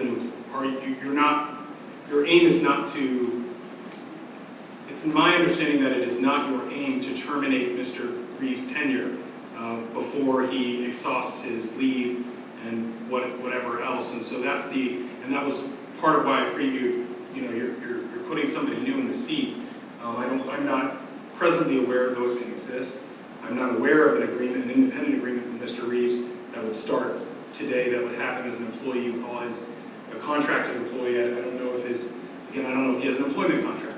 And my apologies, I wasn't clear where this was going and what the anticipated procedure was, but the challenge is, and Mr. Gunn exactly noted, if he's acting manager, he has that authority. However, you have somebody in the seat. For example, if in another community I serve, it is established by resolution that if the manager is incapacitated for any period of time, so and so is the person with all the authority, but the moment they're back on the scene and capable, they never cease to hold that title. And so the tension that we're trying to reconcile here is you have a manager who will still be on your payroll taking their entitled vacation leave as they generally downshift and off board, but you do need somebody who will serve that function day to day while they're on that leave, and that is customarily referred to as an acting manager. And acting is not, it's not emphasis on acting like they're pretending and they don't know what they're doing. It's they have the authority on site. They are actively serving in that role. And so that is the tension that needs to be reconciled. I think the vice mayor was picking up on what I was afraid was going to happen. Is it feels like this is incomplete. All the pieces are not there. And does that sound correct to you? Is that kind of what you're picking up on? Is that the pieces can be there? I don't know that we've reached that point yet. And ultimately, that's under the charter. You are the body with the authority to appoint a manager and dictate how that position is filled or who is serving in it at any given time. So you have the capacity to put those pieces in. However, these issues should be reconciled so that you don't have confusion as to where Mr. Reeves sits in his tenure relative to whomever you have serving in that role while he's traveling beginning Wednesday and thereafter. And the timeliness has not actually given us the opportunity to hash these things out. This is a time-sensitive issue, yes, ma'am. Yes. When you gave us your resignation, was the end date of what? I don't think that it was the right end date. I didn't give you, what I did, I gave you your 60 days notice, and I told the council as a group that I would help in any way, shape, or form, and that I wanted to take some vacation. So if you tack your vacation onto your resignation date, what is your resignation date? It's probably sometime in July. End of July? Yeah, somewhere in there. I'll say third week of July, I think. Which is what we were asking for, and And that's probably where there's some gray area, because now we would have a standing interim and a standing city manager at the same time. Right. And you can't do You that. can't have that. No, your charter contemplates one person holding that office and only one person. And so that it is customary in municipal operation generally that in some communities it's mandated that there be a resolution on file who states who would be the manager in the absence of the manager.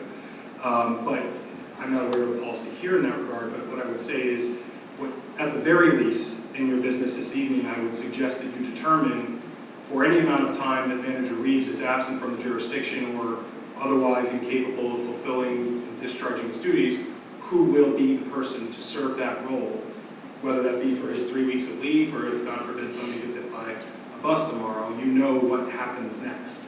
And so in this case, you can have an acting manager. That would probably be your best course of action at this stage, to have an acting manager while still allowing Mr. Reeve to fulfill whatever Acting benefit. manager. Correct. Acting, and then upon his Upon his eventual separation, Yes. you would either at that stage have your interim, or I know that you were also expressing some concern about timelines on recruitment, but if somebody's recruited before the end of July, that's something else, then you won't need an interim. But if you don't conclude that phase, then you would need an interim to get you from the end of July to whenever in August or September that you finally reach your final candidate. So that individual, for example, because the discussion is centered around Mr. Braithwaite, and I don't mean to talk about you as though you're not in the room, he could be acting through, to use the parlance that's been used so far, the end of July, become interim at end of July, and then you hire somebody thereafter to be your manager without qualification. And there would be no conflict with our charter if we had an acting city manager. No, it would actually, you should always know who the person's, it's sort of a more succession planning. It is customary to have who has all the authority of the office by decree of the council in Mr. Reeves' absence. Because if, God forbid, putting aside his anticipated retirement, if Mr. Reeves were to fall into a coma tomorrow, you would want to know, well, who is going to, I know it's terrible. No, we're gonna have to put that in place. But it's important to know who operates, and I will tell you, I'm speaking from a place of experience. In another jurisdiction that I represent in this county, they went from a manager retiring to an interim manager. That interim manager in turn resigned, and then it was this, and we had to keep saying that, 11:59 on Tuesday, they ceased to be the manager, and the next manager will be, and constantly establishing, and we went through about 5 in a year, in terms of succession and shifts, and then even once we reached that final one, it was, okay, and if anything happens to you, who makes the call? Or if you're stuck in Mexico on vacation and without communication, who makes that? Who has the authority to say, you're terminated because you've done something terrible in this town, or yes, sign that contract? It's just succession planning, much as we have the president, vice president, speaker, et cetera, in our federal government. Mr. Mayor? And I know this has gone far afield of where you intended to be, my apologies, but I want to make sure you're executing precisely what you intended to do. Wouldn't it be more prudent if we go back to the original plan and just change Mr. Reeves' title to advisor, lead the memorandum, except for the word changing for $1,000 per pay period? Vice Mayor Gunn.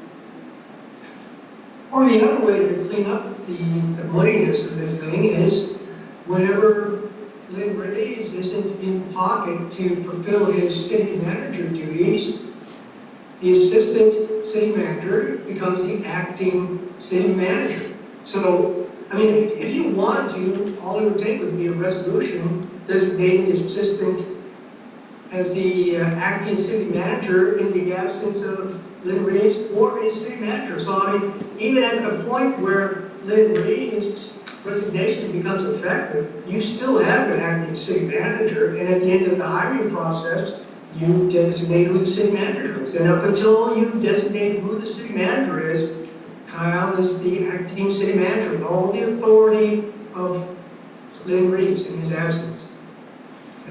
That's my input.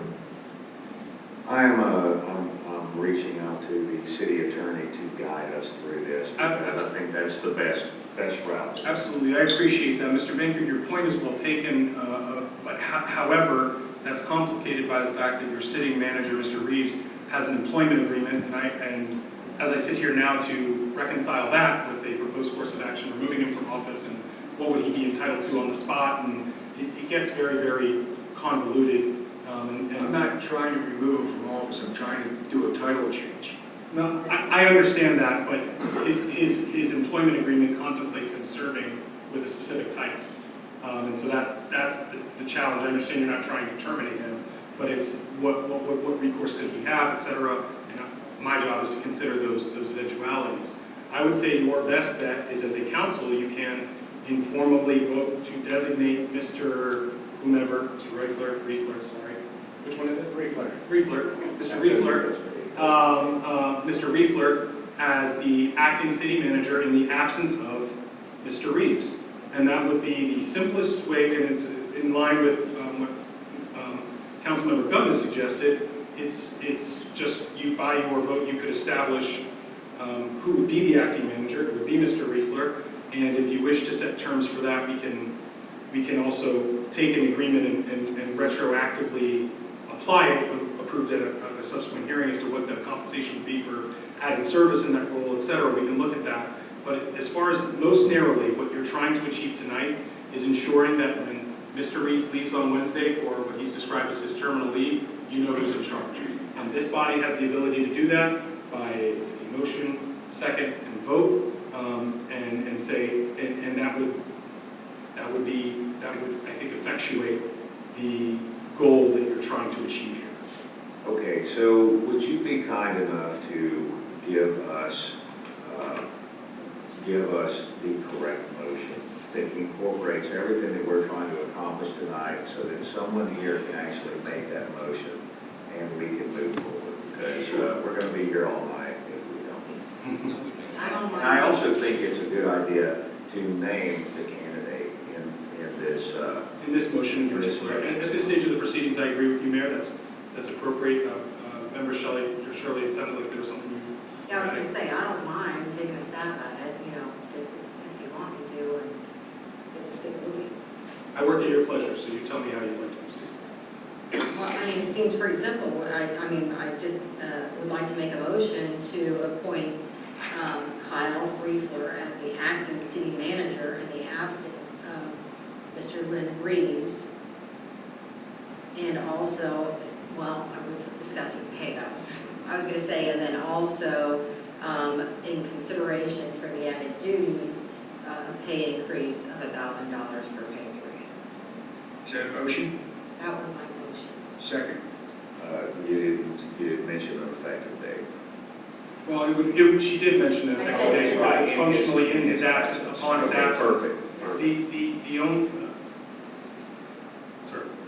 Yeah, the only question I would have, and you sort of talked about it earlier, so when Mr. Reeves comes back into town, we can't be bouncing back and forth on this. That doesn't make any sense.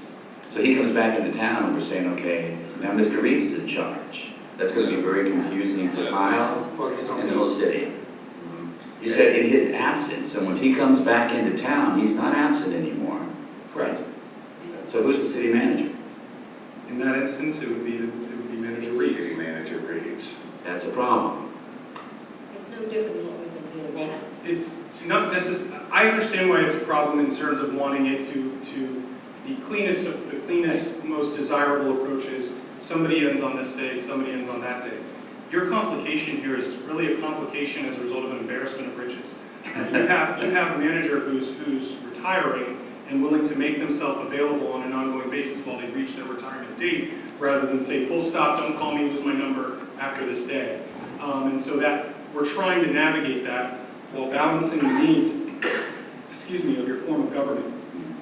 And so I agree with you that the complication there to me is not so much in who's in charge, because it's very clear whenever the man's in the building, the man's the manager. But the complication there is in as much as you start adding compensation to it, and his compensation is based on when he's serving in that role, and he's playing peekaboo with the role. That that does complicate how do we establish what his compensation is. So my strong recommendation to you at this stage would be to establish who is going to be in the role, beginning which date, and it can be acting.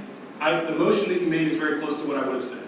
And it would have been to establish that Mr. Riefler be appointed as the acting city manager in the absence of Mr. Reeves until such time as Mr. Reeves vacates the office or you otherwise hire somebody else. That's basically what you're trying to achieve. Compensation and otherwise, I think that there's still time, with all due respect to Mr. Riefler, I don't know what plans you've made in your life around this potential compensation, but that element, I don't know when this body is next to convene. It sounds like we'll be convening sooner than later based on your manager recruitment processes anyhow, and that can be addressed in a matter of a few weeks when you meet and backdated to, hey, he's been assuming this, if we can find a way to clean that up and reconcile it with the informed knowledge of Mr. Reeves' contract, the acting manager agreement, the responsibilities and duties. So the concise statement is take the motion Ms. Shirley had made, go with that, right up until there was a compensation element, resolve compensation benefits and otherwise at a later date if need be. But really for continuity of government, which is my core concern for you as a community, would be to handle that tonight and that only and deal with how people will be compensated. And then that may give you time to also reevaluate what your current configuration is. I'm not the chair, so I'm not going to call Roberts. Is there a way to word it so that the effective date that we choose for Kyle, he becomes the, not the interim city manager, but the acting. And he is in that role from that point forward. So is there a way to word it in such a way that Mr. Reeves, from that point forward, will never be considered the city manager? For a couple of reasons. Because I know from a council standpoint, we would like the opportunity, and I know he's going to excel, to evaluate Kyle in this role full-time. So while we're going through this process, he's one of the candidates, obviously. Short answer, yes. Is there a way to do that? Yes. It's basically the first half of our discussion right up until what's this complication. The challenge, the complication here is you have an employee whom, by all accounts, you wish to steward towards retirement and allow them the benefit of all of their accrued benefits and otherwise, and that takes time. And what you don't have in this moment is time. And so my challenge for you is how are you going to reconcile the interests of, this is not a situation where you're terminating a manager because you're done with them, you're through with them, or we need irreconcilable differences. Usually in those scenarios, it's very clean. After this meeting, right in the middle of the meeting, you leave, hey, you come up and you sit here. That's not what you're trying to do. I don't wish to suggest you are. But if you make it such that Mr. Riefler is the manager effective tomorrow at 12:01 a.m., then to the extent Mr. Reeves has an employment contract that entitles him to compensation, benefits, leave accrual, etc., how do you reconcile that with the fact that he doesn't actually have an office in your city anymore? Right. And so I'm trying to balance those interests by saying the best way to do this is you're functionally the placeholder of making him acting, and if that gives us time to reevaluate, maybe we enter into a separate agreement with Mr. Reeves to reconcile that would make this cleaner down the road. And my duty is, as much as I respect and have enjoyed working with Mr. Reeves, my duty is to use the body. If this body feels to realize, like, you know what, I didn't quite appreciate that this would work that way, we can talk about a different voluntary separation agreement or anything else. But in the here and now, and again, I'm not suggesting Mr. Reeves needs to leave. I'm trying to balance all your interests and present you the multiverse of options before you. The here and now option that is most viable is the motion on the floor that does not have a second, which is that Mr. Riefler serve as the acting city manager for the city of Bel Air Beach upon the absence of Mr. Reeves from the jurisdiction. Or basically that's the motion. Basically, in his absence, Mr. Riefler serves. And when he returns, then Mr. Reeves is vested with that authority until such time as he either departs again or the city council takes some action that is not consistent with him retaining the title. Is it smart to list Mr. Reeves exclusively, or is it in absence of city manager?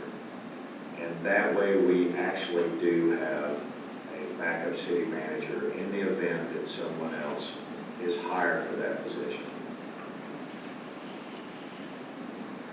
big picture, I would ordinarily say yes, but given your current landscape, not really. It's my understanding that Mr. Riefler may well be one of the candidates for that office. Yes. And so in the event he were to ascend to that, and there's no presumption that he would, you've not really achieved anything. And so I would say that your better bet is to just address the here and now and not try. We can put a pin in, and trust me, after the conversation we've had, I'm not going to forget this. Getting a procedure in place for that going forward. Once we get to a permanent manager, it may well be a resolution that we do right after we approve the contract for that individual, and deciding who those people or persons would be and in what order. But in the here and now, I think your motion, Member Shirley's motion on the floor is the most appropriate motion for you to consider, absent any reference to compensation. All right, Ms. Shirley, would you please repeat your motion? Yes, my motion is to appoint Kyle Riefler as the acting city manager in the absence of Mr. Lynn Reeves. Second that? Member Notaro. Okay, I like that. Council comments? Good. Well, Mr. Roberts brings out a good point about, is he in the chair or not in the chair? And I think the two of them work splendidly. I mean, Mr. Reeves actually brought Kyle here. I don't think there's going to be any conflict. But I like what Mr. Roberts said about, we want to evaluate this man. So how do you really evaluate him if there's like a gun over his head, or maybe it's a bad expression, flying or today with the guns, but I think he needs full authority. He has it, right? I He mean, yes, He does, but if he comes back for a day, 2 days, he doesn't have it. Well, I don't think that, it hasn't been an issue to this point. I know Lynn's agreed to help us through budgeting.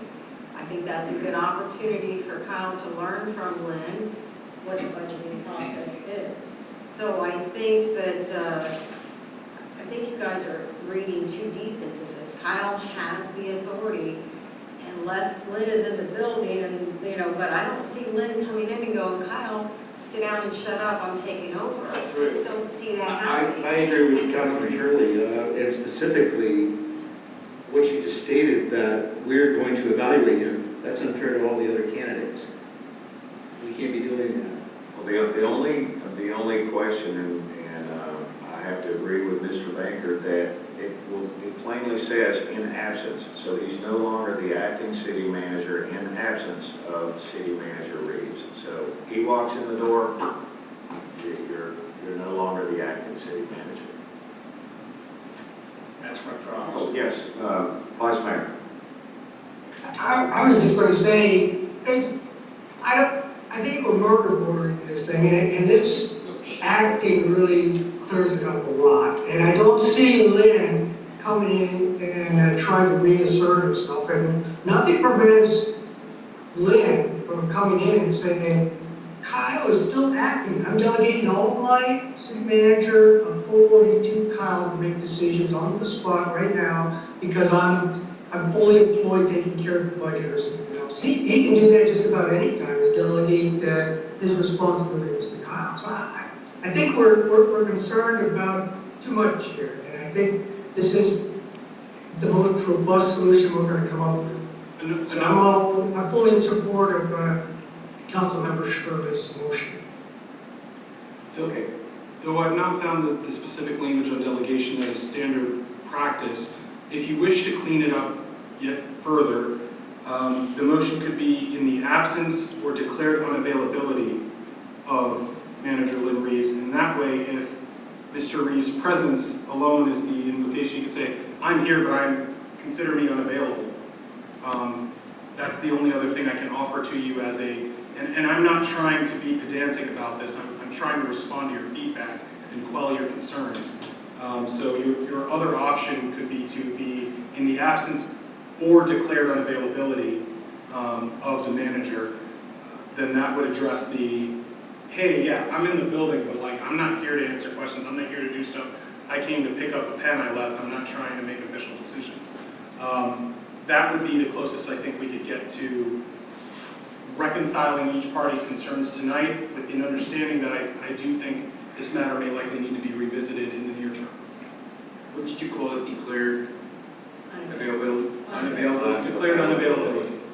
And then that way, that gives explicitly it's in the absence or declared unavailability. You've got a motion in a second, so they would have to express a desire to amend their motions. But if you go that route, that leaves no doubt that Lynn has the ability to see that, and his mere presence, while his mere presence may trigger it, he can also then functionally decline that authority. Would you like to retract your second while she corrects her motion? Yes, that's fine, or I'll move to amend, I don't know.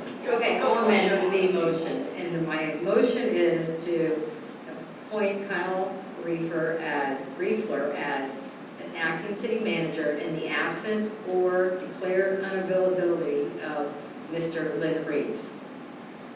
Do I have a second? Yes, I'll second. Have we discussed this enough? I just have one. Why would we not want to go ahead and put the compensation in there? Now that we've kind of addressed that. Compensation was in there. It's without reference to compensation. Insane.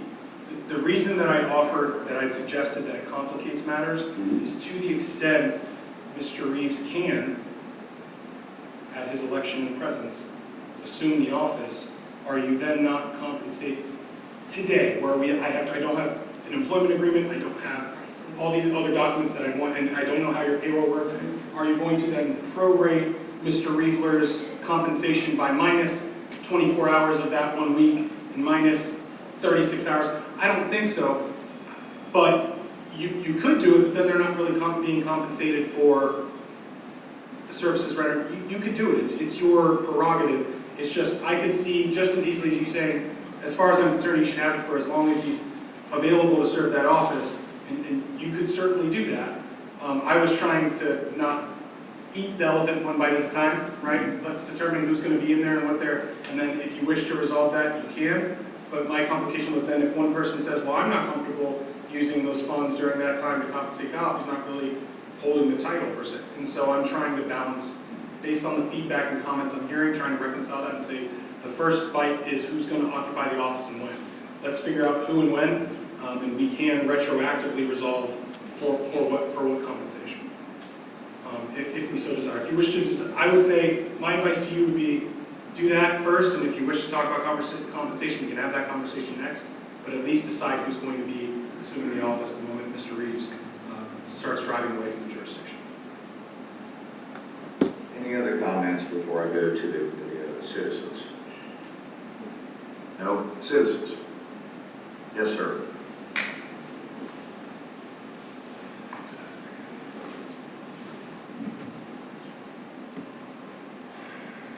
John Hansick, 103 22nd Street. I lost track of the number of times you beat this poor horse to death. I really have. The motion as it's made right now makes sense. The one thing that is totally complicated your decision process, you don't have an actual date that the current city manager is retiring. He's given you a 60-day notice. He's given you an agreement which you have agreed to make available for assistance down the road with the budget and so forth. Now, there are two of us physically in this room and one remotely with military experience, and I'm going to give you an example. Terminal leave prior to discharge or retirement. You have so many days on the books. You know when your last day is.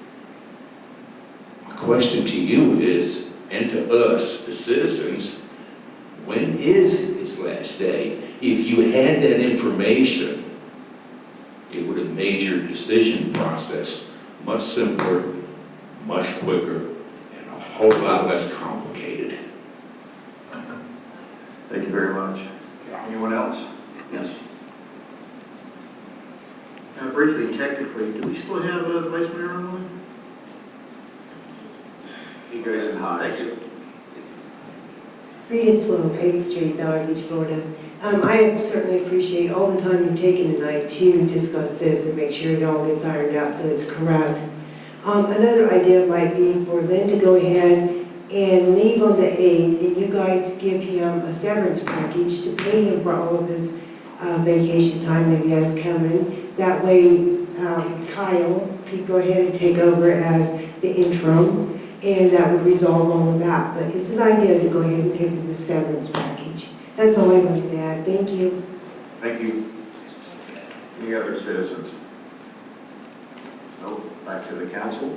Is that last comment workable? That I'm sure you're staying on health benefits with the city till and the other comment from the citizen about, we should have a hard date that you're leaving.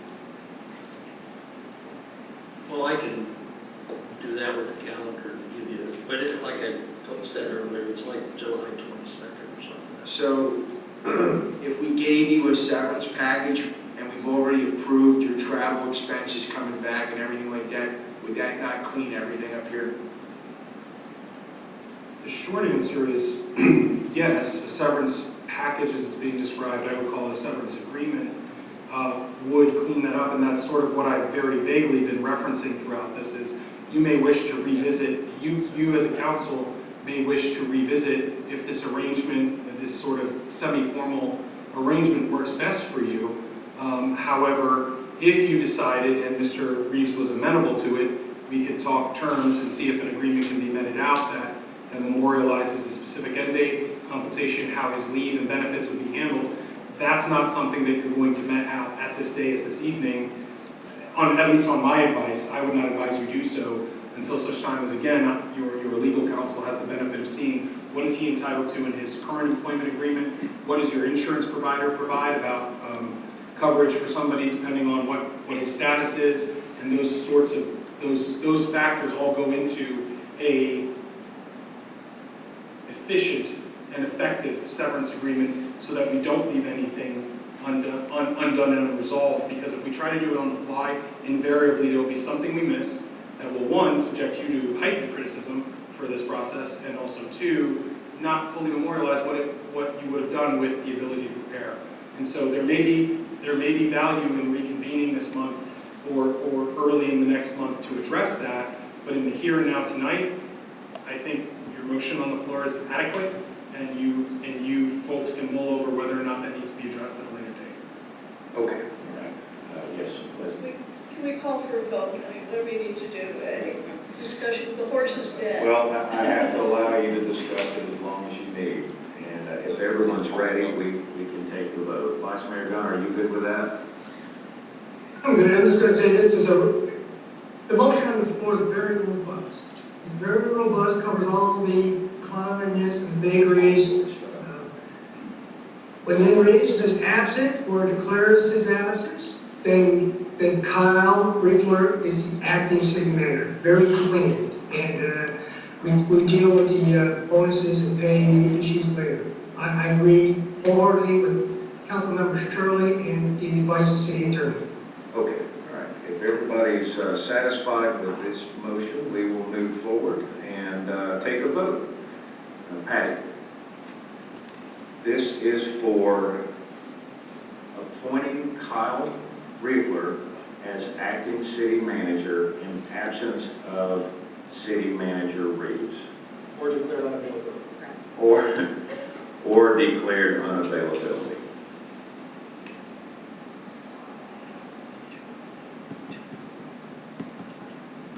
Councilmember Roberts, Yes. Councilmember Shirley, Aye. Councilmember Zabel, Yes. Councilmember Bankard, Yes. Councilmember Notaro, Yes. Vice Mayor Gunn, Aye. Mayor Gaddis. Yes, so it passes 7-0, and we now have an acting city manager.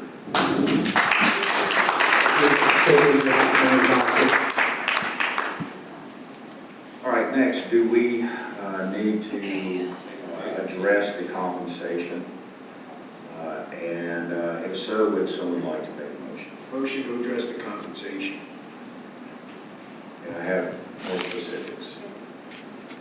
to make a motion with the new acting city manager to address his compensation, to increase it $1,000 per pay period, effective immediately. Do I have a second? Second. Royce Roberts. You have the floor. I believe, since council voted to give him the responsibilities of this great city and acting city manager, he deserves compensation for it. End of story. Roy Roberts. I would like to further define that $1,000 per pay period. There's 10 days in a pay period, correct? 14. But you don't get paid. If we divide it up in 10 working days, that equates to $100 per day. Very simple number. If we made it $100 per day, and on particular times Mr. Reeves returned, that would be a simple mathematical equation. So let's say in any particular week, you're back one day, now it's $400 for that week, something like that. But it could, if somebody's concerned about that fact that Mr. Reeves comes back into town and he's now the city manager, it's a very simple round number. Unless we're confident that we're never going to have that scenario where you're going to be now the city manager again. You're always going to relinquish that option. As long as we're good on that, then we just leave it $1,000 a pay period and there's no problem. Can I propose something? I think this is going to take a little more thought than we can do sitting at this dais. I think we need to enter into an agreement contract with Kyle. This on again, off again pay, I don't think is something that can be done. We agreed to, as long as he's acting city manager, this is his compensation period. It doesn't matter whether Lynn's in town or not in town, that shouldn't matter. And that's a good reason why we need to kind of put some thought into this and maybe have the attorney present us a employment contract. Plus, we need to look at Lynn's employment at the same time. So I would propose that we have a meeting, we talk about setting up another meeting right now to go over those things as soon as we can. Is this a motion to table? It is. A motion to table the present motion of compensation. Well, on the question on that, are we going to? There's no discussion on the motion to table. I'll second that motion. All right, let's take a vote. This is a motion to table the motion to increase acting city managers pay $1,000 per pay period until further discussion. Patty, would you please call the roll? Councilmember Notaro? Aye. Councilmember Bankard? No. Councilmember Zabel? Aye. Councilmember Shirley? Aye. Councilmember Roberts? Yes. Pardon? Yes. Yes. Vice Mayor Gunn? Aye. Mayor Gaddis? Yes. So the motion to table passes. We will address this soon. I anticipate a work session and some sort of an emergency meeting to approve this compensation. Okay, we've got that out of the way. Item 17. This is to authorize the city manager to execute an extension of the Code Enforcement Special Master Memorandum of Understanding. Extend the MOU for an additional 2 years at $175 per hour. Do I have a motion? So moved. Jody Shirley, do I have a second? Second. Leslie Notaro. Ms. Shirley, you have the floor. I mean, I think it's self-explanatory, really, that we need to keep this agreement in place for many reasons. And unless Lynn wants to elaborate any, I think that's all comments of order. Any other discussion? Let's go to the citizens. No discussion. Back to the council. Briefly, how many hours have we paid for? She's on a by code hearing basis. Actually, I think we did a check for her today. It was like $450 per code hearing. So it's sporadic. As an example, if we have let's see, what was the most recent code hearing? It was a short-term rental. And I think it costs $450. Yeah, because I was concerned about the $25 an hour increase, but it's not 40 hours a week. It's Oh, no. I mean, I can send you an email with what she was compensated last year. Thank you. It's kind of hit and miss. This is the first increase we've had ever. Yeah, ever. And Since we've she been started. with this company for 10 years now, for this person. The original time she started as our code magistrate was 2007. Okay, quite a while. Yeah. All right, any other comments from the council? Mr. Dunn is blacked out right now, so all in favor? Aye. Any opposed? All right, 7-0. Mr. Reeves, you're authorized to execute the extension. All right, let's see here. Now we go to unfinished business. Does anyone have any unfinished business? No? Okay, the only thing that I have, right, Mr. Gunn, did you have any? I didn't look up, sorry. The only thing that I have right now is the tow-away zones. We discussed tow-away zones. And I spoke to Randy about that, and he did send us some information. The tow-away zone issue really lies with Beller Shore, because that's the area we're talking about. And Randy can kind of give some more input on that, but we did have a discussion. You could indulge me a moment, Mayor. I just want to call up my email so I can recall precisely what it stated. In the broadest sense, as we talk about tow-away zones, the issue becomes from whose property. My understanding of the beach accesses that were of concern, the beach accesses, the property is owned by Beller Shore, at least in the areas that were of particular concern. Whether the city or town has the ability to tow depends on who the actual owner of record of the contemplated parking areas. Additionally, there'll need to be appropriate signage to place vehicle owners on notice that they are in a towing zone, how to reach the company that will tow their vehicle.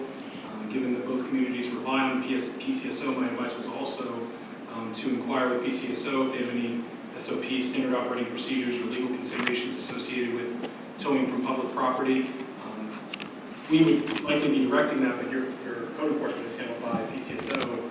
And if PCSO says, oh, we don't like doing that, or we're not willing to do that, that creates an ad. And I'm not suggesting they will, but there come times where municipalities want the sheriff's office to do something, and they say we're not comfortable proceeding in that fashion. So no. And so we need to make sure that I doubt that would be the case, but that we should have that dialogue as well. And finally, the communities need to consider their respective purchasing guidelines concerning the procurement of a contractor to handle towing if it is decided that they want to go in that direction. So if it is in fact Beller Shore's property and that's the only place we're towing from, Beller Shore has to goes about that. If they have procurement guidelines that require them for a contract of X amount to go out to bid or do an invitation of bids or something like that, just doing that in keeping with those procedures as well. I think it would be more of a mutual understanding. I understand what you're saying. It's their property, so they would have to do the contract with the towing company and make sure that law enforcement agreed with the procedure. We have our own lots also. And going back to the conversation with Beller Shore, that the last conversation that I had with him was we were trying to come to some type of terms that would benefit both communities so that we could work together and make life easier for us and make life easier for them. They agreed that they want to be neighborly with us, but they also understand that there are some abuses that are going on their property. So one of the things that I opened up and discussed with them was, what can we do to help you? And their two biggest complaints weren't really, obviously, because there's no umbrellas right now, but the two biggest complaints that they had was people abusing their property, trespassing, and just pretty much neglecting their beach, the Bel Air Shore Beach. So the conversation that I had with them was, well, what can we do? And I think mutually we agreed that we should increase the patrol up and down the beach. I did mention that we had an erosion problem and that putting the big cruisers on the beach was probably not the best idea. And then you couple that with turtle nesting season, it's a nightmare. So that was one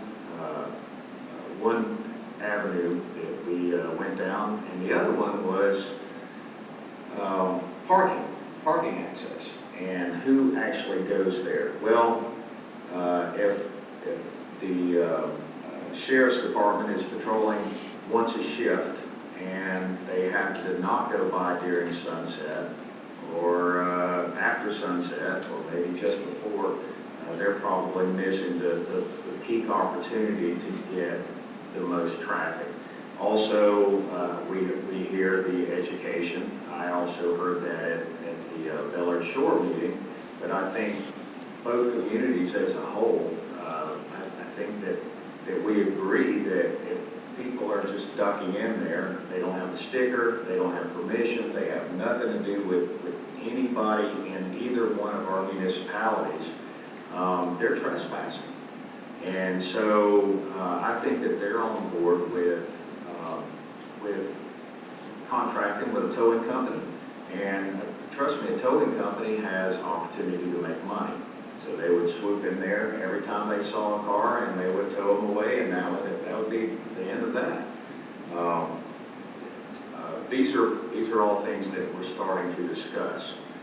So at this time, I really haven't had a huge discussion with the council about it. It's more of a fact-finding mission to see what could be done. And you got the answer for me. And so in the next work session, that's what we will be addressing, is how do we do this if we want to move forward. I can assure you that Bel Air Shore will go along with this, whatever it is that we need.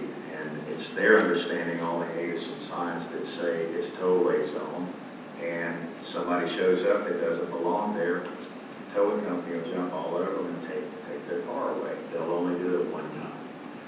And so that's where we're at right now. As far as the topic that you brought up with the umbrellas, unfortunately, right now we're still in a stalemate, and it has to do with a lawsuit and two very strong-willed entities. And I don't think that there's really anything that our community can do except for continuing to extend that olive branch and see if we can bring them down. And I think that we're making progress. City Manager Reeves, do you have any comments on that? Yeah, I think the conversation the mayor and I had was a good conversation. I will tell you that I did contact the sheriff's office and ask them to do more directed patrols on the beach. So hopefully they're doing that. If they're not, then we'll check into that a little further. But I think it's a positive step. A couple other things we talked about was electronic gates. We're going to do some research on that. Actually, we started one company, I think it was in Rare or something like that we're talking to. So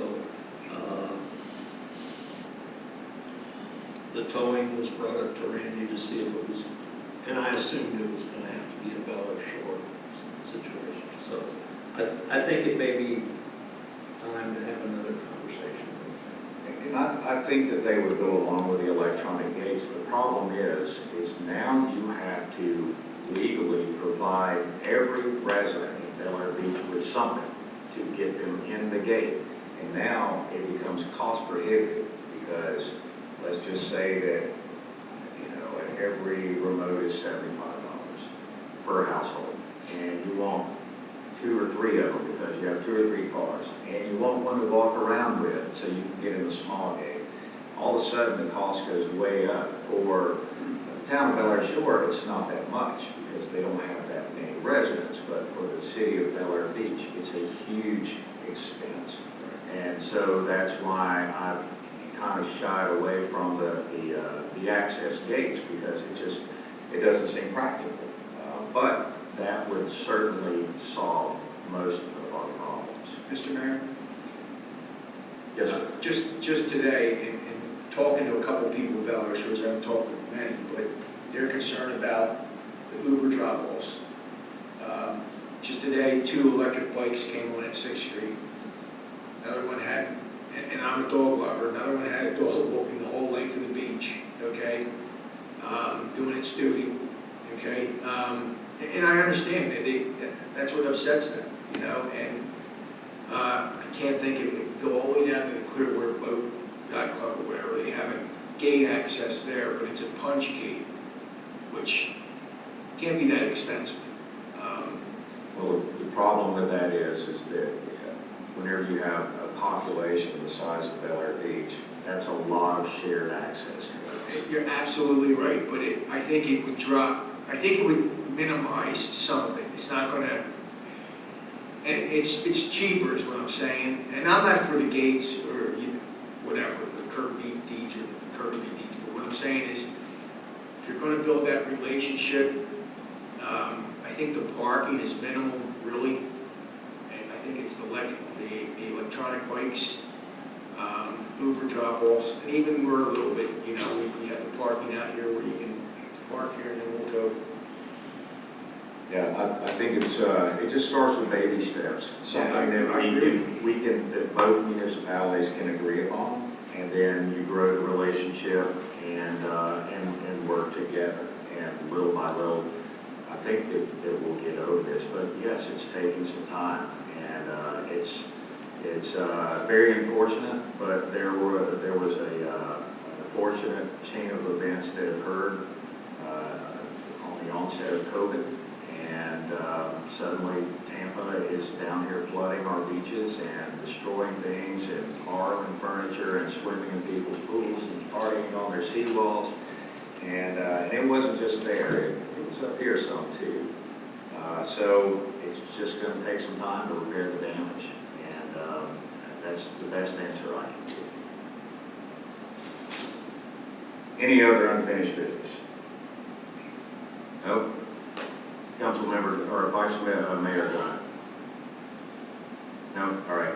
So now we have council comments. Since I tried the last time to leave them out, this month we'll go in alphabetical order again, and I'll call Council Member Baker. The only comment I have is 78 years ago today, D-Day. I thank all those gallant men and brave men that attacked those beaches and put the end to World War II. A year to 2 months, 3 months later, but thank you. Up there, I'm looking up in heaven, but God bless. Nicely said. Any other comments? No. Councilmember Notera? All right, Councilmember Roberts. Yes, somebody mentioned about the left-hand turn issue that we have up here right down the street. At our last workshop, I asked the council if I could kind of take the lead on that, which I'm going to do. They all approved it. I do have a copy of the traffic study that was done by Pinellas County. They actually outsourced it. Mr. Reeves gave me a copy of that. It's about 12 inches thick, which is wonderful. But I do have some experience and knowledge in that area, so I am going to pursue that. I strongly believe that there are better options, and my lead question to the county is going to be, tell me what we can do in order to have the left turn signal return. Now, I already know what some of their answers are going to be, but that's going to be my objective, to get that left turn signal, yellow turn signal back, where we have the option, because we've all lived through that. We come up to that light, and now we have a red light, and there's no traffic on the other side, and we're sitting there for, which seems like a day, I'm sure it's only 60 seconds, but it's still very, very frustrating. So that's gonna be my goal, to get that fixed. And there was one other thing, yeah, I'm all in favor of the parking tickets for the 6th, 12th, and 19th Street parking area. I appreciate the officer was talking about education. I think the best education is give them a ticket, have them pay the fine, and then they'll be much smarter the next time. So, very quickly, this is a big issue for me. This council recently approved the 12th and 13th Street stormwater project. I went home that night and I actually had difficulty sleeping because I know I was elected, as all of us were, to represent all the citizens of this county. I actually visited a family who's sitting back there now when I left that meeting to vent so that I could somehow get rid of that. I went home, I laid in bed till 1 o'clock in the morning, I got the remote control, I turned on the television and watched Top Gun, for the first Top Gun, for 2 additional hours.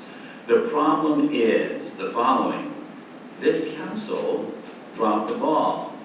We are sitting in a position where we could potentially waste $250,000 conservatively of our taxpayer dollars. I'm sorry, that's the only way to say it. And the reason is, let me tell you, there's only like 3 or 4 different things that are happening with these outfall pipes. You have a high tide and no rain. Historically, the city has witnessed problems where the salt water backflowed through the pipe and onto the streets. Kudos to the city manager and team have alleviated a lot of those problems by putting check valves on the end of those outfall pipes. Beautiful. We also have a scenario still where there's a high tide and a huge rain event. That water cannot get out off the streets because the check valves are going to close, and even if there weren't check valves there, because of the head pressures involved, that water could not get out. Good news is the water that's going to be sitting in your streets is fresh water, not salt water. That's all good. You're also going to have a low tide with a big rain event. That's when there's no issue at all. The water goes down the drains, into the pipe, out the outfall, no problem. So that's not a problem. A quick timeline. On May the 2nd, we had a council meeting where this was brought up for the first time. And we decided to table it because there were so many questions asked about it. That was followed up by a workshop on May the 16th. We spent a lot of time discussing the 12th and 13th Street project, and the decision was made at that time, I just listened to the audio again today, to move forward to reject the project. Then, I had a special council meeting on 6/1, which was last Wednesday, walked into the meeting, all of a sudden, it wasn't rejected. People had changed their vote, and it wasn't rejected, so it was actually voted at that point to move forward with the contract and that project. Again, I will say, we're missing the opportunity to review this. The biggest question was, what is the condition of the current reinforced concrete pipe that's under the ground? We have not done our job by videoing those pipes to determine what condition they're in. I just read about a city, I think it was in Wisconsin, where they decided they had an 85-year-old pipe. They decided to remove it. When they removed it, they were like, wow, this pipe is in excellent condition, is what they determined. So they kept that pipe that they took out of the ground, and they're going to reuse it potentially on projects down the street. The Army Corps of Engineers has articles talking about reinforced concrete pipe can be good for over 100 years. Yet we're choosing to take it out. It doesn't make any sense because at the end of the day, as I asked the engineer on his job, will that improve these other scenarios I described? And the answer is no, it's not going to happen. We're going to see the same problems, which begs the question, why would we spend that additional money in order to see the same issues? And I'm still unbelieving as to how the votes changed from the workshop to the last special meeting. And that's where we are. And we're taking taxpayers' dollars and not spending it properly. That's the part that makes me uncomfortable. That's our job. Our job is to determine the best way to spend the money we have. We have a finite amount of money, and we need to spend it correctly, period. Thank you. Councilmember Shirley. Just a couple of quick comments. There were a lot of people here who wanted to address the buoys. I'm not sure that they're aware of the letter that was sent and the draft, as I'm told. Again, this was during a work session, so that might change. But this was a letter that had to be sent to FWC so that we were now brought into compliance, that we have a plan in place. Doesn't mean that we have to proceed with the plan. Council has not voted on it yet. This was just a card holder basically for FWC so they would not fine us. So that's to those that it looks like everyone left that was asking those questions, but to address that. And then secondly, my second point is back to the drainage issue that Mr. Roberts just discussed.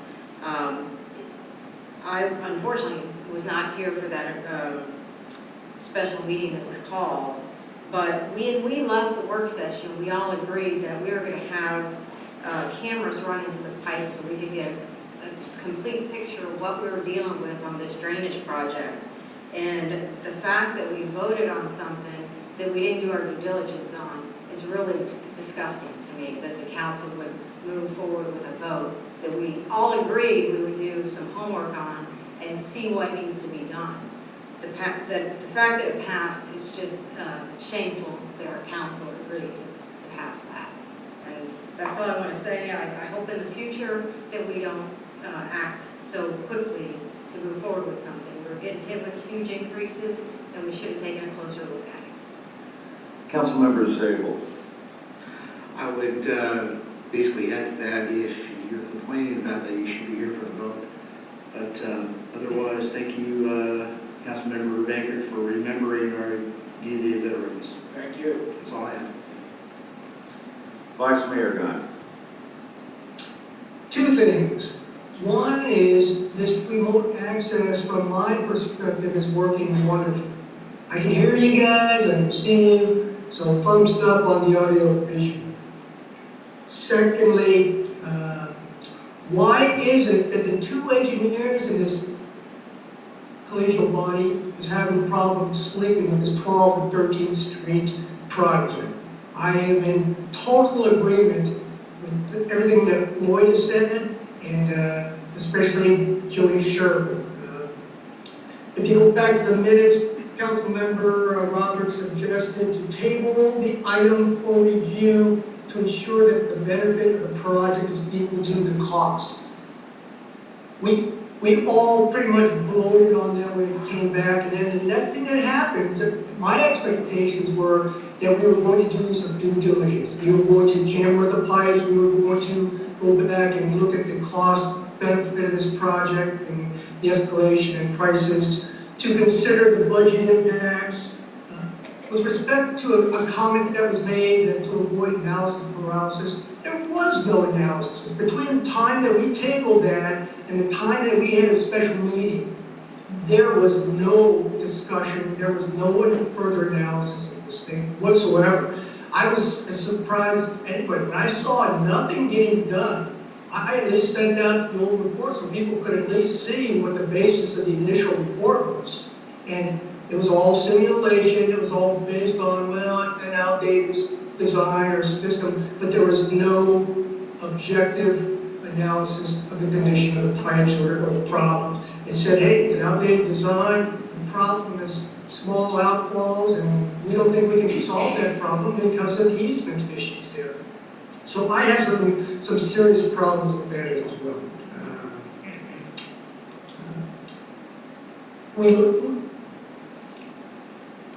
In absence of that, if nothing else, where is the get well plan for where we go from here? I'm not disputing the vote. That's due process, and I understand it. But how we made the decision, there was nothing there.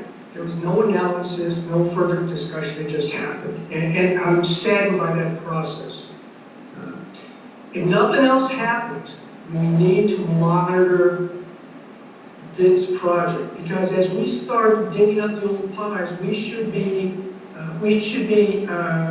archiving the status of those pipes and condition and the structural integrity of those pipes, so that further down the road, we don't make the same mistake. We spent time talking about decals, 4,000, we talked about Christmas decoration. We're talking about a 35% increase in a project, $200,000. And we okayed this even before we got into the budget review process. Well, horse cart, something down tilted here. We haven't even talked about the strategic plan. What are the relevant issues? What are the priorities? We okayed a $200,000 increase in the project, and I'm kind of sad about it. So that's all I've got to say on that. Thank you. Thank you, Vice Mayor.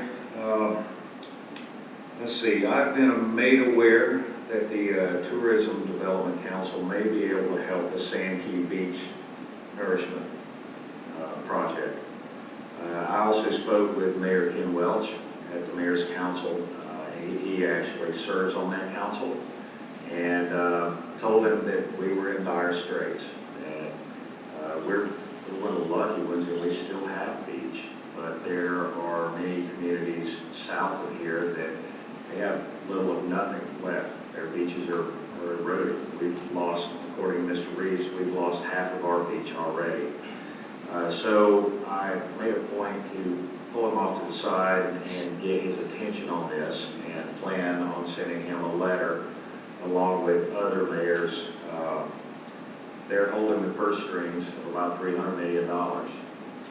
This could be resolved, and it would still require easements to do the nourishment project. However, it would not require a perpetual easement.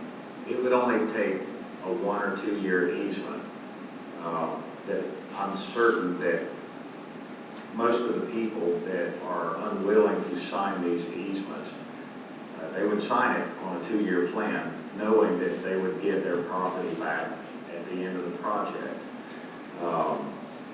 So I'm working on that to see what can be done, and if the county is willing to work with us.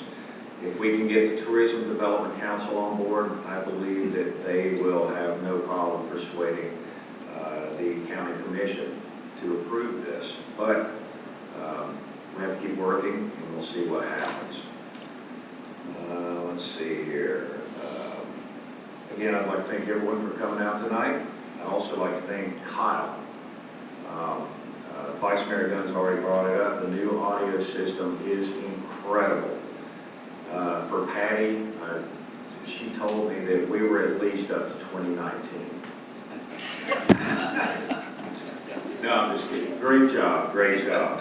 And do I have a motion to adjourn? Motion to adjourn. Frank Baker, do I have a second? Second. Floyd Roberts. All right, all in favor? Aye. Any opposed? Good night, everyone.